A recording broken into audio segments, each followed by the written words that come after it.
find wherever Josiah tweeted his shit out so I can share it. And we are live. What's up, everyone? Welcome back to another Epic Verse live stream, and we are joined tonight by the man, the myth, the legend himself, Ryan Kinel. What's up, Ryan? Welcome to the stream. Thank you. It's good to be here. I gotta say, from the moment I came into the StreamYard call, I felt much more epic just being here with you guys. So the Epic Verse is live. We're ready to rock and roll. I am excited to talk to Disparu and Mike again. I haven't spoken to them since I stabbed one of them in the chest and tried to kill the other one in our Dungeons and Dragons stream. Yeah. I'm sure we'll get into some of that because there might be a little bit of bitterness in there with some of that. So sure, yeah, I can rightfully so from certain parties. So we just got to wait until the middle of the live stream to drop it. Then he can't just. Then if he leaves, we've already get a good hour out of him, and then be like, by the way, right. Wait till you're at peak viewership, and then start the drama. Yeah, that does make sense. What am I thinking? So it's awesome to have Ryan here for actually I think this is the first time you've ever been on a live stream here on my channel. So yeah, well, to be fair, you were dead for like a year, so you didn't really live stream. Yeah, and I think Josiah, that like this channel was rocking and rolling so good for a while. I think you were kind of afraid to live stream, and screw up the algorithm. Yep. So yeah, exactly. Yeah, because you hear people say things about that, about you shouldn't live stream if you're more of like a video channel or whatever else. But I don't know. I don't think it really affects the algorithm as much as I originally thought. So yeah, I mean, considering you look at a channel like Gary, who not only live streams a lot but leaves them public now. So he has the biggest live stream crowds, and he has the biggest, like the most well-performing videos as well. It's kind of tough to argue that point now. Yeah, exactly. Maybe Gary's just really good. Like every video he puts out just does insane numbers as well. So yeah, it's crazy. So he's on a whole other level, and that's really awesome to see. So and of course we are joined by the British Dragon himself, Disparu, as well. How's it going, Disparu? Yeah, I'm just hoping I can survive the stream without Ryan killing me this time. And I do like as well that essentially now Mike has attempted to kill half of the panel. So I'm essentially the only one. I'm like, it's only a matter of time. I'm the one in danger because he might be going for the hat trick. Well, why do you think Mike wants to get you over to America so bad? It's just vanish. No, like, listen, you love once America you get you over so the much, international borders, you'll never go back. Never happen. Oh, real quick, Drunk 3PO is in the chat. Hail, Drunk 3PO. I know if we don't say anything about him being in the chat, he'll just leave offended. And make a tweet about us saying that we ignore him. We're not ignoring you. He says Disparu's changed his life. I don't know what that means. What? I don't know. Hey, I'm concerned, but hey, I mean, I tried to kill him in D&D as well, so I don't know if that's always... That's very true. We actually did do that. He got whisked away. If for some reason after Thursday there was a huge revelation in the chat, they're like, "Oh my god, they're an evil party." And I'm like, "No shit. We've been evil since day 2. Like the second session, it was very apparent that we were not a good party.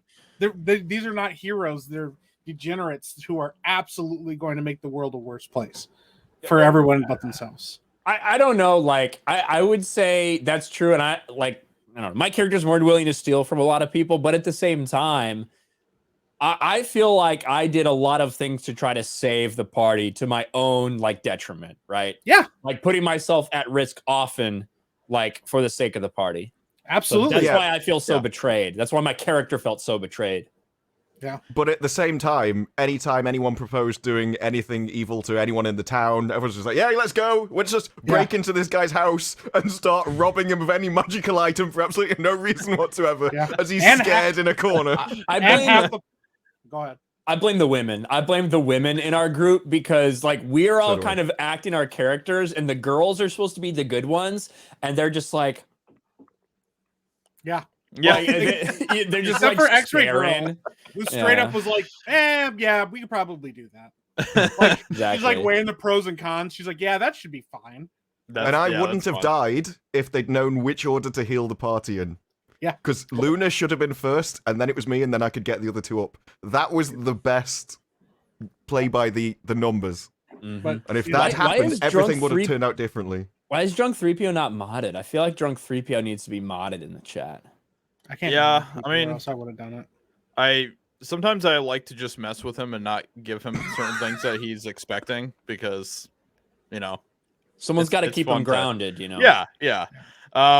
So I just dropped a link in the chat for people who want to go check out the Dungeons and Dragons live streams that Ryan, Mike, and Disbrew all do over there. That's really fun stuff. And you guys have one episode left, right? Yep. Finale's next Thursday, and then there's going to be some big announcements afterwards. So nice. That'll be awesome. So make sure you go check that out. It's been really super entertaining, and it's awesome to see the amount of success that channel has gotten over there. So absolutely. And we of course are joined by the king of murders himself, Mike. Listen, there's a lot worse titles I've been thrown at or have thrown at me. I'll take King of Murders 100%. How's it going, man? Are you all right? What are you doing? Sorry. What are you looking at? Nothing. That was super weird what you just did right there. I'm sorry. Anyways, what the hell was that? You guys in the same room? No. No, me and Josiah are not in the same room. I am in the room with somebody, and I was distracted for a moment, but we're good. Wow. I mean, listen, I'd rather that than Black Toad, or the Half-Breed. Actually, the Half-Breed would be kind of a dope name, but I know that a lot of people get really uncomfortable when you drop that. But yeah, I'm good, man. I'm chilling. Awesome. Yeah. I am corresponding with Drunk right now. I was asking if you wanted to come on the stream, but he says that he's too good for us, and he doesn't want to have anything to do with us. So, no, he's visiting with people, so we're not going to have him on tonight. That's totally fine, Yeah. We're absent Ben. It's great. It's already a good stream. Okay, so we need to talk about Ben and Ryan for a second here because when Ben and I were heading down to Florida, Ben kept on saying to me over and over again, when I get there, I'm probably gonna like pretty much everyone except for Ryan. I think I'm gonna really just hate Ryan. He would just constantly say that over and over again, and he's like, yeah, and Ryan's probably going to hate me as well. So it'll be okay. We'll get through it. And then we get to Florida, and we spend like a whole week together, basically in the same house and everything. And at the end of this whole trip together, Ryan and Ben bonded in a way that no one else really expected, I think, because Ben and Ryan are pretty much the most polar opposite people imaginable. And somehow they actually became friends during this, and I don't really know how that happened. It's pretty weird. I think that we are polar opposites on a lot of things, but one very important thing that we have in common is we both almost enjoy being miserable. Mm-hmm. So I feel like we bonded over that, and also we kind of enjoy irritating everybody else. So those two things were just enough to strike off a good friendship. I will just say this: the fact that Ben was like constantly worried and like told multiple people, what the hell?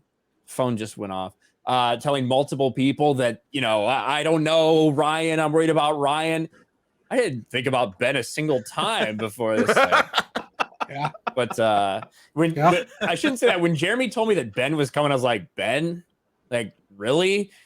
You're having Ben come down? Okay. I said, if there's anybody I feel like I might end up punching in the face by the time it's over, it might be Ben.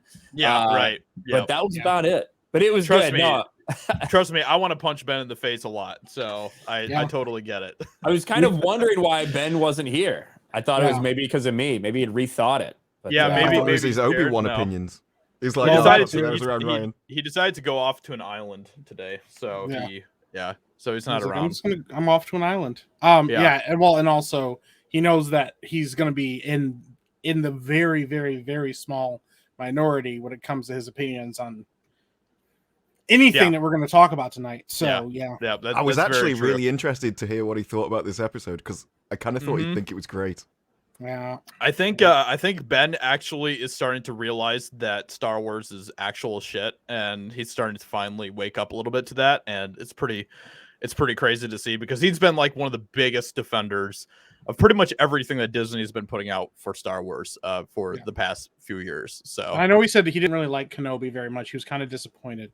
yeah, But he was like disappointed, not like he but didn't hate it. but for Yeah, Ben, but he no, liked- but for Ben to say that he's disappointed in Kenobi, that is huge. That is actually like huge because there's no way he would ever have said that about pretty much anything else that Star Wars has put out at this point. So Yeah. There's a couple super chats we're gonna get to here in just a second. Ken Lipson, thank you for the $5 super chat. Disproves Kenobi recaps are my favorite thing on the internet right now. Cheers, dude. Yeah, those are special. The Halo ones were the worst ones to do because they were most boring, but the Kenobi one, it's just a gold mine. It's written as a parody. You can't convince me this isn't a carry-on film. It's just insane. Yeah. Your reviews are where he getting meets huge Vader and just runs traction. off. That's a comedy scene. Yeah. Disper, when's the last time you had a video that didn't outperform your sub count? Oh, there's been the odd one, but Like it's the like George R. R. 90% Martin of them. one, like barely. Yeah. Disper has been absolutely crushing it, and it's His so channel cool. might end up be bigger than anybody else's when we're here I know. 2 years Oh, from now. 100%. Yeah, exactly. Yeah. Yeah, Well, I've gone up, like, what was it? From, 7,000 to 18? What's that? Like 30% in the last month. Wow. Wow, that's so cool. That's great. Yeah. So happy for you, man. That's awesome. You have the rest of the super chat? Okay. Graham Paltican, thank you for the $5 super chat. Kid Leia, my father will rescue me and he will send an army. Except in episode 4, she said, Alderaan is peaceful. We have no weapons. Yeah. I didn't even Oh think about my. that. That's so bad, dude. Uh-huh. There's so much to complain about when it comes to Kenobi. Reva is like the 5th or 6th in line. Oh man. Wow. Oh man. Yeah, and I haven't even seen it, but I know a lot about it because of just everyone's just shitting on it right now. So it's pretty funny. Christopher Arcella with a $5 super chat. I see you, Ryan. Can you repeat the last sentence you just said? I couldn't hear you. LMAO. Chris, you can't hear shit. I don't know what it was you couldn't hear, but you can't hear anything. It's probably the whole stream. Turn on closed captions. Thank you so much, Christopher. Appreciate that. No Ben tonight. Unsubscribed. LOL. Yep. We don't have any Ben joining us tonight, and I know you're very disappointed about that, Christopher, and I'll make sure to relay that to him. So Yeah. thank you so much once again for that super chat. So we have a lot to talk about tonight, especially with everything that's been going on with the Johnny Depp and Amber Heard thing. But we've already kind of cracked open the egg a little bit for the Kenobi stuff. So let's just go ahead and get into that first. So Ryan, since you are new here to the panel, give us your thoughts about Obi-Wan. I've been talking about the Obi-Wan series ever since it was announced, because it's not a thing that should happen. Because from the moment it was announced, before we knew anything about the plot, I said that what they're going to do is they're going to have him fight Darth Vader. Because that's all you can do. They teased a little bit of rematch of the century. They're going to have him fight Darth Vader from the very beginning. Defenders and, Disney Star Wars fans and even just fans of Dave Filoni and Favreau, like what they're doing over there, were like, no, they're not going to do that. They'll probably meet in the spiritual realm or something like that. I said, no, they will have them fight because that's all they have. What this story should be is not appealing to the vast majority of Disney Plus subscribers and Disney Star Wars fans. What this series should have been is the book Kenobi, written by John Jackson Miller, which is a very small scale story about Obi-Wan Kenobi dealing with all of his failures while trying to accept the fact that he's not a Jedi anymore, but he still can do some good in the world in a small way. It's a story that's based on the outskirts of a small, scavenger town on Tatooine, where Obi-Wan is just focused on a few things: surviving, watching over Luke Skywalker, making sure he's safe, and trying to commune with Qui-Gon Jinn. that's all that this series should have been. But that's not what Disney Star Wars can do, because that's not entertaining to people, at least not to the normies out there. So they had to break canon. They had to break continuity. And of course, they have to introduce characters that just inherently are already better and smarter and more talented and more witty than the failure of a man known as Obi-Wan Kenobi. And you've seen that play out in this series. Leia is just annoying and cringe. And nothing against the actress. It's the writing. It's the way that they've written this character. The fact that she's coming up with stories, like cover stories for them, and then Obi-Wan messes those cover stories up. The fact that Obi-Wan, kills 5 stormtroopers in like the blink of an eye, but all of a sudden is confronted by 3 of them in a very slow-moving troop transport and immediately gets on his knees and surrenders, only so he can be saved by a woman, like the Harriet Tubman of the Star Wars universe, who then saves him later on in that episode again. It is just Disney Star Wars turned up again. And the fact that we've had attacks against the fans, it lets you know that Lucasfilm knew this was shit from the beginning. So they already had a built-in excuse of racism to blame for the backlash. Yep. That is exactly it. Interesting enough, I actually saw an article earlier today about that it was on Bounding in the Comics from a Chicago typewriter, Brandon Fiadino, I think his name is, where he says that he believes that the outrage was a marketing ploy by Disney to like draw a criticism away immediately, but like keep the hype up, because any press is good press, because nobody wants to watch their shitty show. So they're like, oh, if we make it seem like our people are under attack and there's racism and all this stuff, then we'll have all of our like loyal fan base come defend us and watch the show and defend it and fight for it. Yeah. So yeah, I mean that's what I've been saying about even shows like Rings of Power that's going to be obviously coming out in a few months here. This is just like a common tactic that Hollywood likes to use now, where I think one of the reasons why they lean so much on diversity hires is not so much because they care about diversity, because obviously that doesn't have anything to do with it. They don't give a shit about diversity really, but they just do that so that they can use diversity hires as scapegoats for when their show starts to get criticisms and everything else because of how shitty it is. And so then they can go, oh, well, the reason you don't like our show is because there's a black person in it. So obviously you're racist, and that's the reason why you don't like our show. So, and if you want, it's a self-fulfilling prophecy. I guarantee you, the moment they came out and gone, oh yeah, we've wondered about racism and everything else, any comments that she was going to get immediately increased and like doubled and trebled, because people will see that and be like, oh, well, I'm going to send it now. I'd not even thought about doing that before, but now I'm definitely going to do it. And then the story becomes exactly what they wanted to begin with. If you didn't want this to happen, you just ignore it and people go away, because nobody wants to like attack a brick wall. If they're not getting nothing back, it's boring. They'll move on to whatever the next thing is. Right, and that's exactly what happened with Obi-Wan. A lot of people have all sorts of criticisms about the show and very justified criticisms. And there was maybe a handful of people on Instagram that sent Moses racist messages, possibly, if those are even real or not.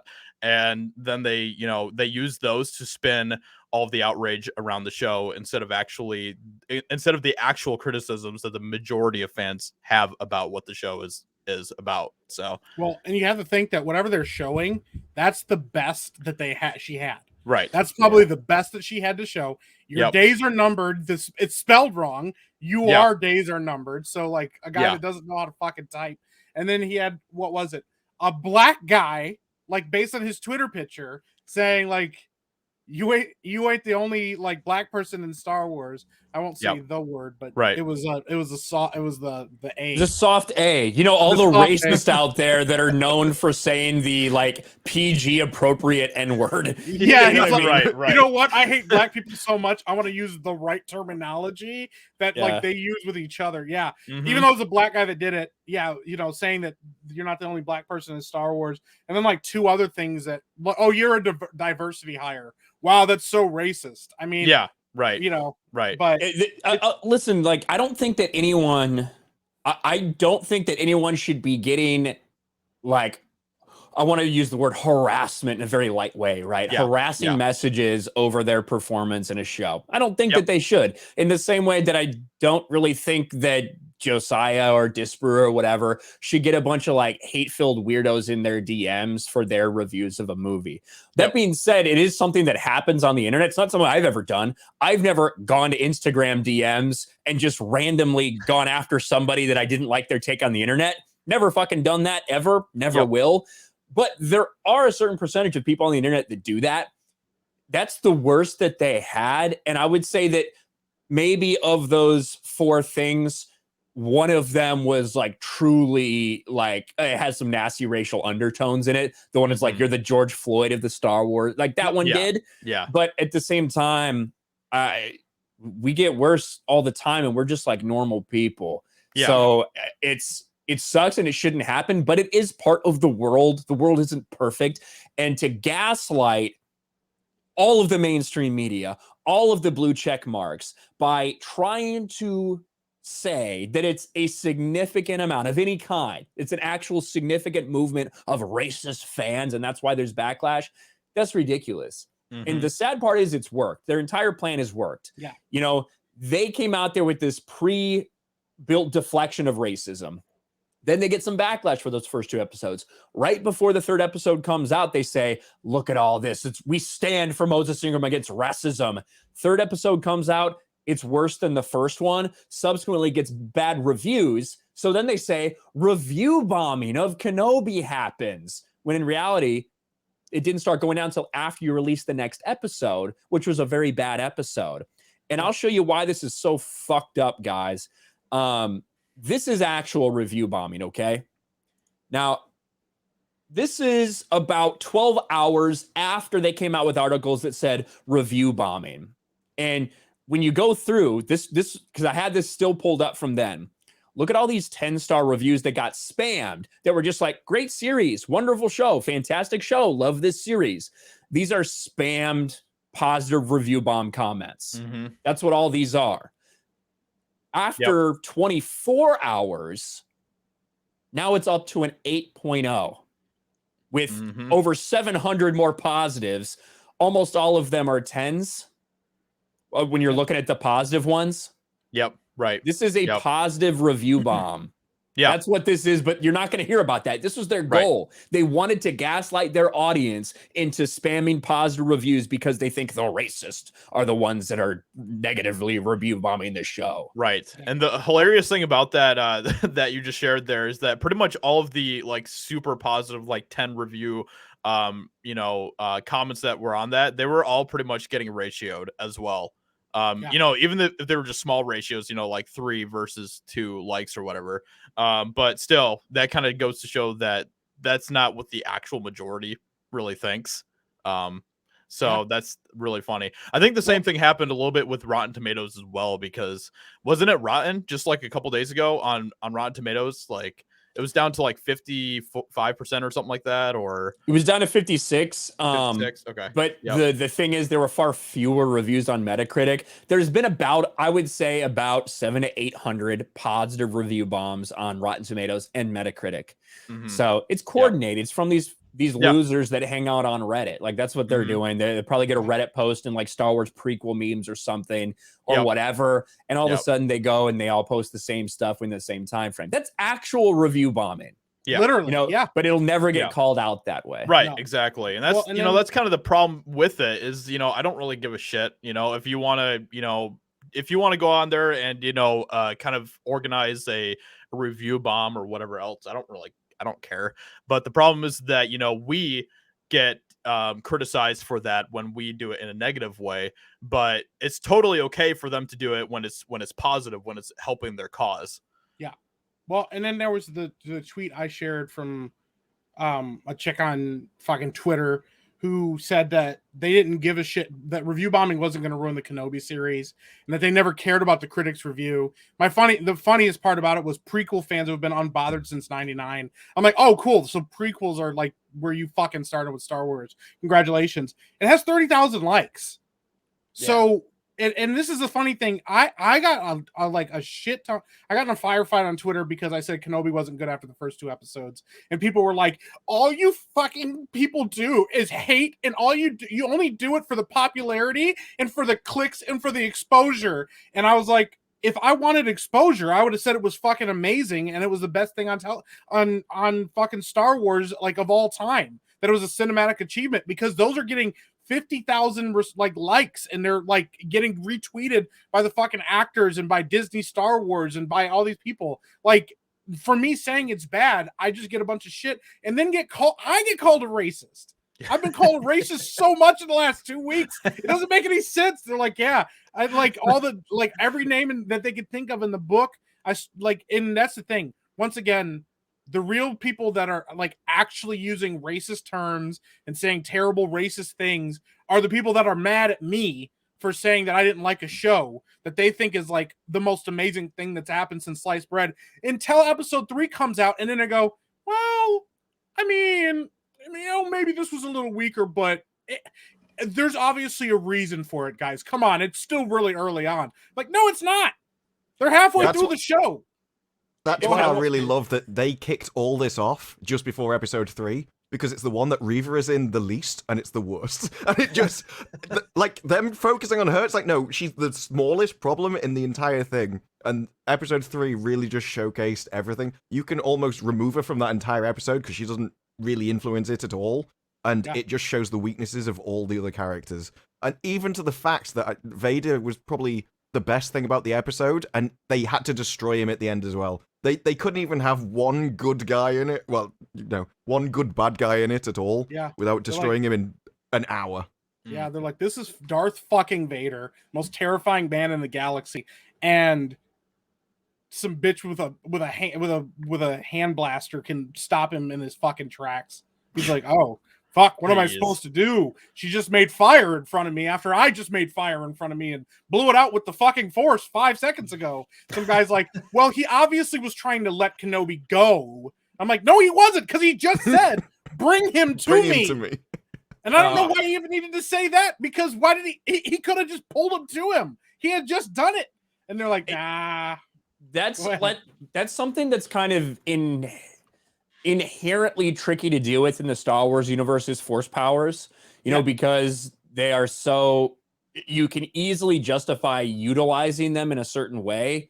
Like in episode 1, when we see Obi-Wan and Qui-Gon use force speed, but it's like, okay, why do we never really see anyone else use that at any point in time? Like, you could talk about those, but when you're talking about telekinesis, when you're using it minutes before or in a different way, but then don't utilize it in the one moment that would actually be logical to do so.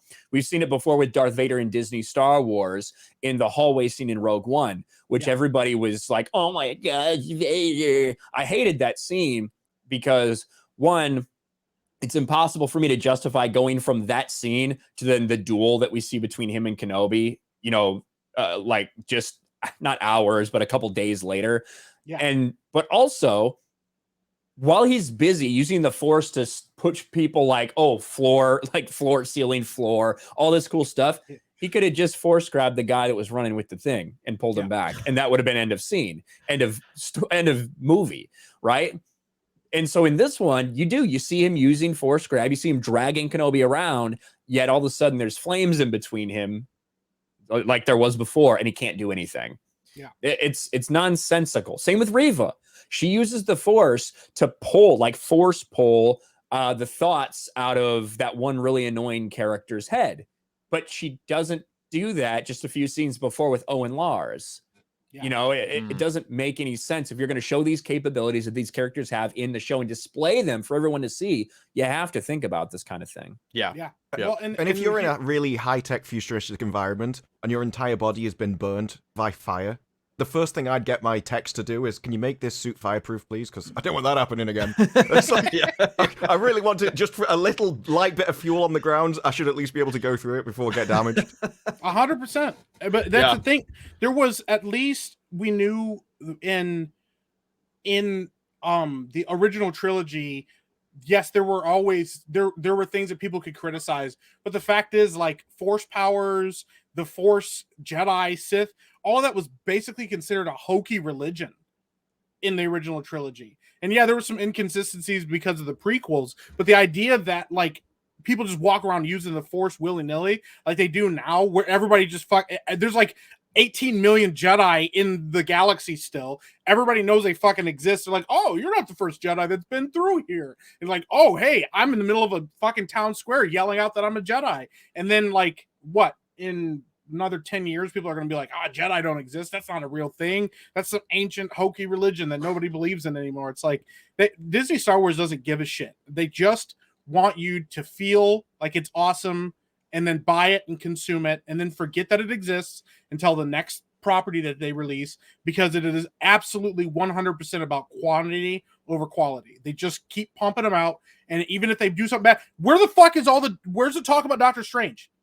They're not marketing it anymore. They're not talking about it. They moved on to Star Wars. They literally released Doctor Strange. It got the traction it did for a little bit, and everybody fucking hate. And then everybody's like, "This movie's actually not very good." And everybody's like, "Oh shit! Well, guess what? Kenobi's coming out, so cool. Go talk about that instead." And by the time Kenobi's over, they'll have released some other shitty show that people will talk about whether they hate it or love it. By the time that's over, it'll be another fucking property, and they'll just keep doing the cycle because they don't want anybody to have a chance to stop and go, "These fuckers are doing a really bad job, and we should probably hold them accountable." Like, I wasn't even telling. At no point did I say, "Hey, you know what? Star Wars sucks, and you should stop watching it." I said, "You guys deserve better." And the fact that that's a controversial statement, and today's like, how is that weird for you to say? You deserve better. Yeah, this is shit. You know, it's insane how many like supposed Tolkien fans I've seen say similar things as well, coming out like with around the Rings of Power show. Like there's a lot of people that I've seen like on Facebook and all these different Lord of the Rings groups that I'm in on Facebook who are like, I just don't understand why people are being so negative to this show. It's literally based on Tolkien. And it's like, and then people will, comment back. They're like, but we want good, we want good stories based on Tolkien's works. And people are just like, well, it's Tolkien. Who cares? And it's like, well, that's the entire point. Is that's why we do what we do. Is because we want good stories, because we care about these stories. We care about where these stories come from and their meaning to culture and everything else. We understand the importance of them, and that's what we're trying to hold these companies accountable for. And people get mad at us for doing that. It's so weird. It's so weird. Well, go ahead, Ryan. It reminds me, like what you just said there, Josiah, reminds me a little bit about what George R.R. Martin said in an interview like a week ago. He's like, I just don't understand how, fans can hate something they used to love or whatever. And it's like, the entire point, the only reason that people hate something is because they care. You don't hate something you're apathetic towards. You just don't care about it. So that's a warning sign. When people hate it, it's a warning sign that it's about to turn to apathy, and then you're dead. Because the reason that fans hate something is because they actually care about that thing. They love that thing and they care about that thing. They don't want to see it be destroyed. It's out of love that they're so critical of it. It's out of love that they want it to be good because they want a proper interpretation. They want a proper continuation, a sequel, a prequel, whatever it may be. That's the reason you have backlash. It's from people who actually care about this stuff. When they no longer care, you no longer have a franchise. Yeah, absolutely. The thing that got me about that interview was it was so self-centered as well. He didn't care about the customers or their opinions or what they wanted. It was like, well, if I don't write new stuff, then I'll go insane. So no, you're in a product-creating business. Your customers matter more than what you want to do. You should serve them what they want. It's like, well, I know I have to go and write new stuff because if I wrote the same old stories, if I finished the book series that I should be writing, then that'd be it. But then he said all writers need to do this. And I do think that's because Halo writers said exactly the same thing. We can't write the lore because we have to write it through our eyes. I'm like, well, you shouldn't be doing. That's the exact opposite because you didn't create Halo, so it's nothing to do with you or your eyes at all. And they're just obsessed that, no, we've got to create our vision. We've got to put our stuff on it. We've got to make it our beliefs. And the last person any of them think of is the people actually watching it and paying for the thing. 100%. Well, and then once again, too, the reason people are pissed at Game of Thrones in the first fucking place because you didn't finish your goddamn books. If you had finished your fucking books, they couldn't have deviated from the books. They literally, you can see the quality run out of the show when they ran out of source material. And we're like, shit, we're just got to make this up as we go, I guess. And the whole thing fell apart because he didn't finish his own fucking work. And so to say, like, I don't understand. It's like, what don't you understand? Like, it was one of the best received shows of all time. Like, especially on HBO, and everybody was like, this show's great, it's awesome, it's one of the best shows ever written, blah blah blah, to this show sucks, and it sucks because you didn't do your fucking job. You know. And the thing is, we have a comparison, even though it's not the same level of quality, but like in Harry Potter, she didn't have the fucking books done when she started doing the movies, and you know what she did? Shit, I better get these fucking books done. Yeah. And like whether or not anybody can say the quality dipped or there was inconsistencies, it doesn't matter because it was a very well received series. The books were critically acclaimed and everybody fucking loved them. People loved the movies and stuff. If he had just finished his books, we wouldn't be in this situation. Mm-hmm. I think that when you said it was like self-centered or self-serving, Disbrew, I think the entire point of him coming out and saying that is to put all the blame on toxic fandom for the backlash that George R.R. Martin has received and will receive. Because let's be real, that fat piece of shit ain't finishing his books. Yeah. Like he will not finish it because he's a coward. Mm-hmm. Because people did not receive it well. And his books are going to be similar to what happened in the TV series. Yeah. Fans are willing to read it from his perspective and believe that given the time, it'll make more sense and be more well done. But that's how his books end. And now he's too scared to do it. So he's spent 11 years doing the Game of Thrones series, the spinoffs, doing all this other time, not writing his book because he's a coward, because he's scared to finish the series. And he's constantly hearing back from fans who he promised. It'd be one thing if he said, you know, I don't know if I'll get to him or not. We'll see. No, he's given people deadline after deadline. He said, if I don't have it done by this convention in New Zealand, you can imprison me. That's what he said. That convention was in 2020, I believe. Still not done. Yeah. Still not in prison. So that's, to me, what George R.R. Martin was really saying in that. He's just trying to set a narrative as to why creators shouldn't be held to any standard at all and just blame toxic fandom. Absolutely. Yeah. Yep. I totally agree. I don't think he's ever going to finish what he started with that. So yeah. Well, and we've seen him, you know, I still, one of my favorite fucking things I've ever seen is him sitting across from what's his fucking crazy guy's name? Wow, I don't remember his name. The guy that wrote It. Oh, Stephen King? Stephen King, yeah. And he goes, I don't understand how you write so many books. Stephen King goes, I sit down and write a book. Yeah, right. And he's like, exactly. What? Yeah. I don't understand. And he's like, you sit down and write the fucking book. That's like the most basic thing about writing. That's like writing 101. If you want to write something, you have to show up and write it. Like that's literally like the most simple rule for writing ever. I mean, Brandon Sanderson stopped traveling for 2 years, like everyone did, and popped out another 5 in 2 years just because he was bored, so he needed something to do. Yep. Like, that's a guy that really enjoys writing and does it just to relax. Mm-hmm. Whereas I think if you can't write a book in 11 years, you don't like writing. That's when it's become, this is a job now, and I need to do it for money, and so I'm just going to put it off and put it off. Right. And go write other things, other places. Yeah. Mm-hmm. How much does he actually do, though? Like this new series, he won't have sitting there and written the scripts. He's probably consulted. Yeah. Elden Ring. What did he do? A rough outline, probably. I doubt he actually sat down and wrote all the lore for it. Oh, yeah. Like, exactly. People want his name on products because it's his name. They don't really care how much work he does on it. Yep. That's 100%. exactly what's going on. Yeah. Yeah. And and then he has the balls to try to criticize J.R.R. Tolkien for his stuff in the past, and that's just insane to me. So let me get to a couple super chats here. Ashton, thank you so much for this $5 super chat. I actually like Moses Ingram as an actress. It's the writing for me and the cartoon chase scenes. I've seen a couple things that Moses Ingram has been in, and I don't have a problem with her. Like, and I think that's probably where a lot of the fandom is. Like, I don't think anybody really has a problem with Moses Ingram as an actress. You know, I mean, I don't like her acting in this. I think you absolutely should be blaming the writers first and foremost for everything in this series. But first of all, shout out to shout out to Ashton. She's awesome. I know she's a big fan of Lord of the Rings too, so she's probably not a big fan of what's going on with Rings of Power either. But it's good to see her in the chat. I think that when I look at Moses Ingram and what she's been doing, I think you have to look at some of the things she said leading up to this series. And I do think you have criticism for her, not just for acting, but for other things. Yeah. It's very noticeable that she's the only person that has her hair kind of like out and exposed in this way of the Inquisitors.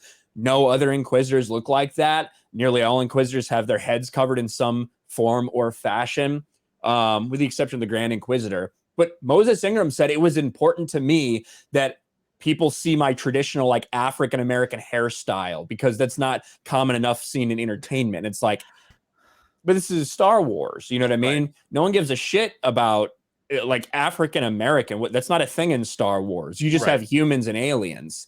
You know, what skin tone the human is, it has no bearing on anything. There's not human racism in Star Wars because that galaxy is like beyond that type of thing. Yeah, it's just simply down to species. There's xenophobia. Absolutely. There's a ton of xenophobia in the Star Wars universe. And then you look at her statement about how ignorant she is about Star Wars. She says she had never watched a Star Wars movie before getting cast for the role. This was her introduction. Then she went on to watch one of the new ones, one of the ones starring Daisy and John. She didn't even specify which one. And then she goes on to say, it's 2022. It's about time we had some diversity in Star Wars, after admitting she knows nothing about Star Wars. Yeah. You know?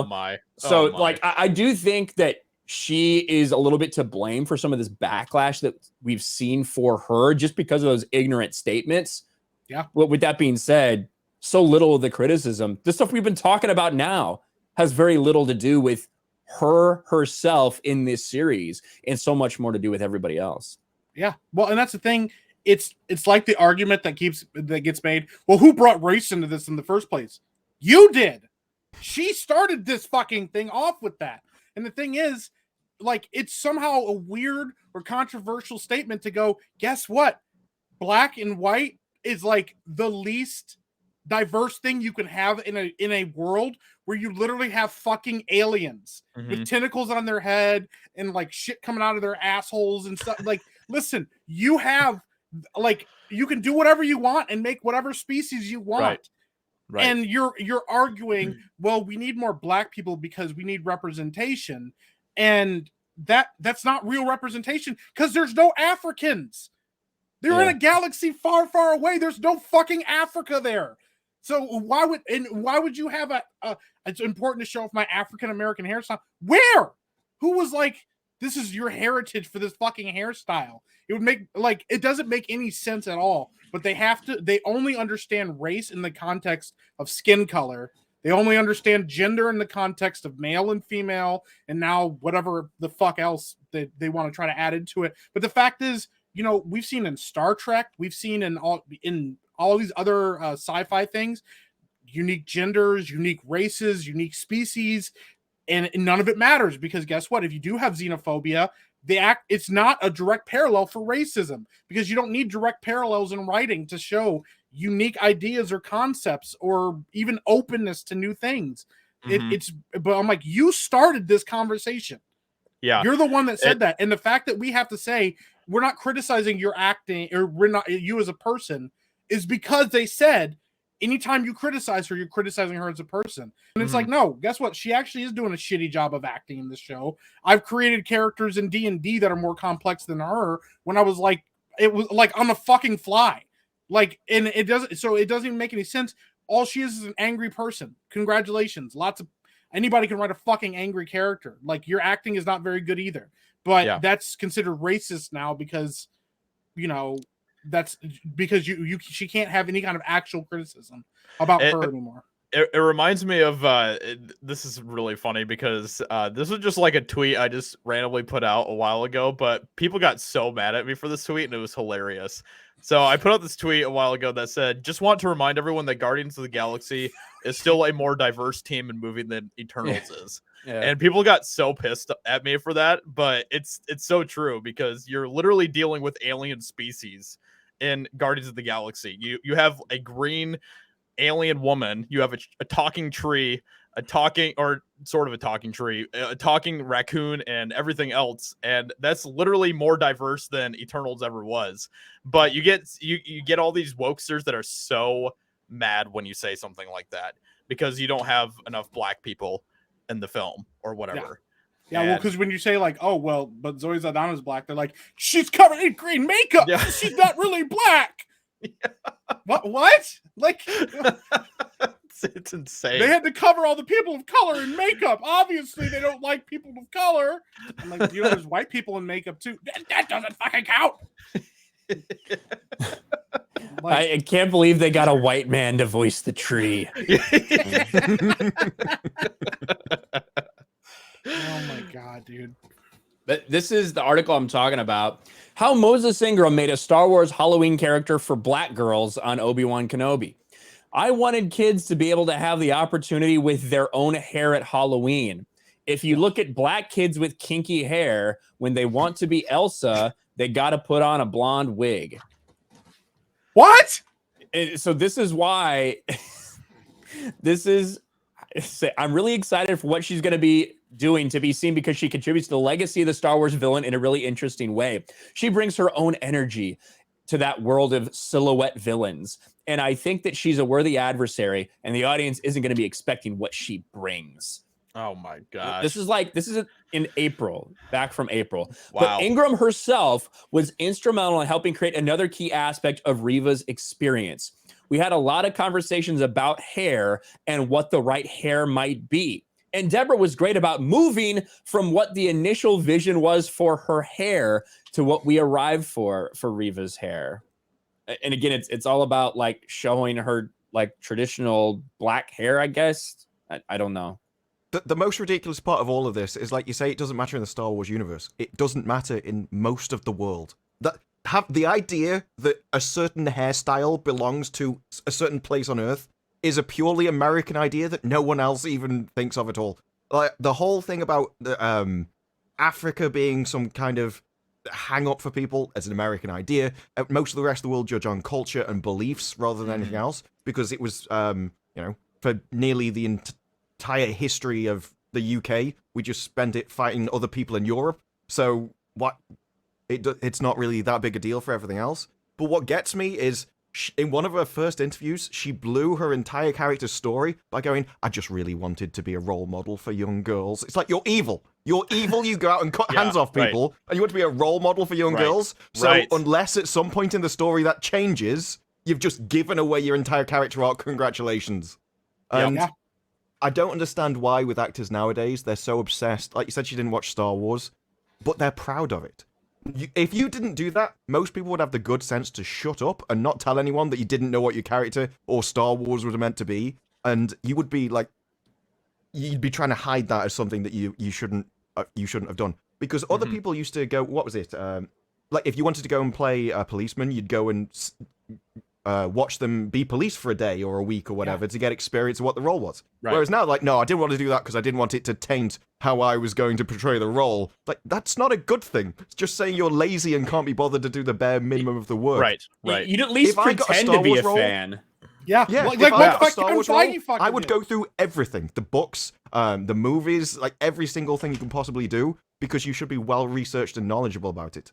Not go out and brag. Oh, I'm just ignorant and lazy and I don't care. At least Leslie Headland, even Leslie Headland, when asked what her favorite Star Wars movie was, she was like, oh, I just love all the Star Wars. I just want to live in the universe in perpetuity. Queen like KK. you don't even have the brains to lie. Well, I mean, and that's the thing, like, you know, the argument, like, for people that are deeper Star Wars fans than just like, oh, I watched the movies, like the whole argument about The Last Jedi and everybody being like, well, there were some really unique ideas. Like, we've all seen those ideas played out better in Star Wars. They fucking did it better in the Knights of the Old Republic. They've done it better in the extended universe in books. They've already explored all these ideas. You just took what you cherry-picked storylines that you thought were interesting enough to use in this and then made them worse. Like the whole thing of subverting expectations. We've had our expectations subverted on what Star Wars could be or should be before in better ways, and we loved it. And then you went, none of that's canon anymore. We'll do our own fucking thing. Isn't it interesting that, like, Leia's son is a bad guy, and you're like, I mean, sure, I guess. Why is a bad guy? Well, because. Yeah. Yeah. I think a lot of that really just speaks to how lazy and lousy the effort is put into Star Wars these days. When you have an actress that can't even like take the time to literally just sit down, put a movie on and watch it, you know, like that is like the easiest research that you could do for, you know, learning about the world of Star Wars. And you can't even do that. Like that's There's that's tons so of bad. downtime on a set. Right. Like in between resetting yeah. the scenes, you could watch the movies. Right. But you can't even bother to do that. Yeah, exactly. Well, and the thing is, it in comparison to what we're seeing, look at fucking Tom Cruise at Top Gun. How much fucking work he puts in behind the scenes. Look at how much work he does to make sure his characters and what he knows and what he's doing actually looks realistic and looks awesome. Look at fucking Keanu Reeves and all. He's in his fucking 50s. And he's still putting in the fucking work to learn jujitsu and actual like gunplay and all that stuff. So he looks realistic on screen. You know, fucking Willem Dafoe. I want to do my own stunts. I mean, there was a little bit of that probably detracted from the movie. But for the most part, I want to be seen doing these stunts because I want to show my face. I want people to see like my acting and stuff like that. I actually want to put in the work versus well, I didn't really watch it. I don't know anything about it. What the fuck ever, dude? You know? I mean, at least Kevin Feige had the good wherewithal in the beginning to be like, I love comic books. I've always been a comic book fan. And then waited until everything went to shit to be like, well, I don't really read comics. Let's not get, Let's not get crazy about this. Yeah, exactly. Yeah. You know? Yep. And there's a reason why those actors you mentioned are, you know, actual movie stars that will continue to be successful for the rest of their days, and you know, other actresses and actors will never find that level of success. So Rolando Ramirez, thank you for the $20 super chat. Saw a video saying Star Wars fans are disgusting, and they showed Jeremy, and I laughed out loud. I mean, I agree with that. Yeah. Whenever I see Jeremy, I usually laugh out loud too. So I get that. Thank you, Rolando. Appreciate that. Especially when he took his hat off. Especially when he took his hat off for Alex Jones. Yeah, that was interesting. I called out Ben. I was like, guys, you got to see what Jeremy looks like. He looks like a fucking corporate slime ball. He looks like a guy that straight up is trying to sell you vacuums. Like, he walk in, he's like, "Hey, sport, how you doing?" Yeah. You know, He does look like he's about to ask you to come in on the weekend or something. Yeah.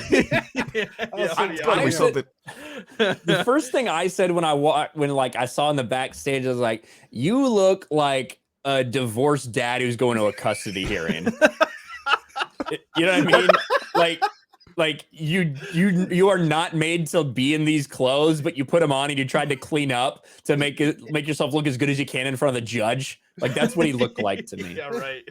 Marks and Spencer's got in trouble over here actually because when they were asked, well, what's your kind of audience base? He said, well, I see our company as people that sell suits to people who's going to their first court appearance. And it was like, you can't say that's your audience base. But he can't win, right? If he wears his hat all the time, everyone says he's bald. So he finally shows people his hair. Like, no, just put the hat back on, please. Nobody wants to see that. Yeah, I was like, I knew you weren't bald. Please put your hat back on. Oh my god. Yeah. No, that was fucking great. Yeah, I mean, it's to you know, Jeremy is a great example of a lot of the stuff that we've been talking about with like Star Wars fans and like apathy and some of that type of stuff, though, because Jeremy used to be like one of the biggest Star Wars fans that I knew, especially like before and kind of during The Force Awakens and everything that kind of happened with that. And Jeremy was literally like the guy that went out to the store and bought literally every toy that they had available for Star Wars. Like that's the type of fan that he is of Star Wars. He went out and bought everything that he could. And like the stupid BB-8 thing or whatever too. Like he bought the stupid little like robot thing of that, and he would just have that going around his house and everything. And then, you know, he look at him now. Look at where Jeremy's at with Star Wars now, and like he's so done with all of it. He doesn't give a shit about any of it anymore. So that's a great example of that. Let's see here. Mark Hendricks, thank you for the $10 super chat. Thank you so much. Appreciate that. Hey, Ryan, I hate it that I missed the member stream today, but I'm glad I can catch you on Josiah's stream. Sub to Epic Mike the other day. Keep up the great work. Much respect to all of you. Thank you so Thank much, you. Mark. Yeah. Appreciate that. I appreciate it, Mark. Yeah, we had a good member stream. I try to do one every month for some of the members over there on the channel. So, yeah, sorry I missed you, buddy, but you'll make the next one. I'm glad I could come on here tonight. How many people we got watching? Almost 600 in the chat. Yeah. Last I checked, now 514. Yep. So smash the like button, guys. Thanks for being here. Thank you so much. Thank Ken you. Lipson, thank you for the $2 super chat. Epic Mike rules. I appreciate that. Thank you very much. I wanna go I also that think far, it's but- funny. Well, listen, I mean, it is what it is. Listen, I rule something, rule murders or whatever. It's fine. Yeah, that's true. That's true. I also think Every in murder gets comparison- another post-it. Yeah, I get a little bit stronger every time I murder someone. Yeah.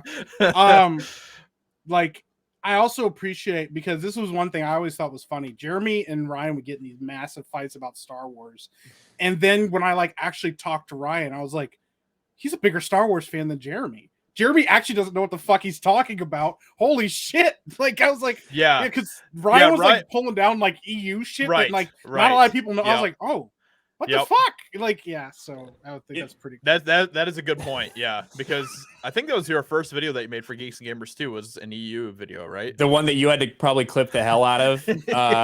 Yeah, that one was torn to pieces because it was me like it was like the second video I ever made, and it was supposed to go on the main channel of Geeks and Gamers, and it's just me talking about why I like the Star Wars Expanded Universe. So that'd be a tough video for me to make now, like try to pull that together. You weren't even really making videos for like your channel at that point, were you? No, I had made one video for my channel. It was like why I started doing this. And it was me just like pulling out all my Expanded Universe books and telling people about why I started hating Disney Star Wars. And basically about how it was from the beginning for me. I am further along in the grieving process for Disney Star Wars than anyone else. Because in 2014, when they told me that all these stories that I invested so much time and energy in, that they were going to be thrown in the garbage and they're going to go their new direction because they wanted creative freedom, I said, fuck this. You know, I went and saw Force Awakens because, you know, a buddy got tickets through his girlfriend's company or something. So I went to Force Awakens and I was like, I'm going to try to be as open-minded as possible for this, but I know I'm not going to like it. Because this isn't Jaina Solo. This isn't Jason Solo. Right. This isn't Star Wars to me. But I went anyway, and I'm like, it's literally just, they're just trying to recreate A New Hope, but the story was so shallow. The world building was so empty. It was built on a house of cards because none of the questions that anyone wanted answered were addressed. They just tried to like set up, oh, look, another empire and another rebellion, which doesn't make any sense. You have to tell us how you got there, at least in some way, shape, or form. You can't just introduce it like this. So I hated Force Awakens. I despised it. I thought what they did to Han Solo was disgusting and disrespectful. They erased his entire character arc from the original trilogy. When he met Luke, he didn't give a shit about anybody but himself and Chewbacca. All he cared about was money. He was just looking out for himself. And throughout the course of the original trilogy, you see him turn to, well, he's actually got a heart of gold. You just have to kind of pull it out of there. He can be a loyal dude who then in turn is ready to sacrifice anything and everything for his friends and for this cause. You revert that by making Han Solo a deadbeat dad, a failed father, a failed friend, a failed husband, a failed smuggler at this point, because he owes literally more money than he can keep track of to the different individuals. So he's terrible at everything. He's a piece of shit. So what they did to Han Solo, you could argue that that's worse than what they did to Luke Skywalker. But everybody gave it a pass. And I was disgusted by it. I'm like, how is no one calling this out? And that's how I got started. I would say, yes, I'm a fan of more Star Wars shit than Jeremy was. But, you know, whatever. It's tough to like define like bigger fan. I would say I was a more hardcore fan than Jeremy, but he was really into the Clone Wars and everything. But yeah, I own over 100 Star Wars novels. I own dozens of the like young adult novels, hundreds of comic books. I've played virtually every Star Wars video game that's ever been out. So yeah, I love Star Wars. Or I loved Star Wars before Disney bought it. But do you have the mini BB-8 robot? No, I don't fucking have that. Fuck that thing. Well, there you go. Jeremy's a bigger fan. I have one character from Disney Star Wars. I don't know which one it is. I think it's one all the way in the end. Gina Carano. That is Nice. the one action. No, that's not true. Somebody sent me a Ray Funko Pop as a troll. So there you go. Nice. Yeah. Michael Obama, thank you for the $5 super chat. George is too busy enjoying my BBC. Happy Pride Month, all. Thank you, Michael. Appreciate God that. damn. Um, Yeah, the British Broadcasting Corporation. That. Yeah. Graham Paltkin, thank you for the $2 super chat. Right about apathy. I can't even watch the OT anymore. Yeah, that's pretty bad if it even ruined the original trilogy for you. So Yeah. that's something. 'Cause But nothing could ruin Star Wars for Josiah. oh yeah, I mean, the huge Star Wars fan that I am. Yeah, Motherfucker. absolutely. You dirty bastard. I mean, that was like with me. When it got to the Disney trilogy, I was just like, this film is the most boring film I've ever seen. And then they came out with the next one. I'm like, no, this is the most boring one I've ever seen. So I've never even seen the third. It was just...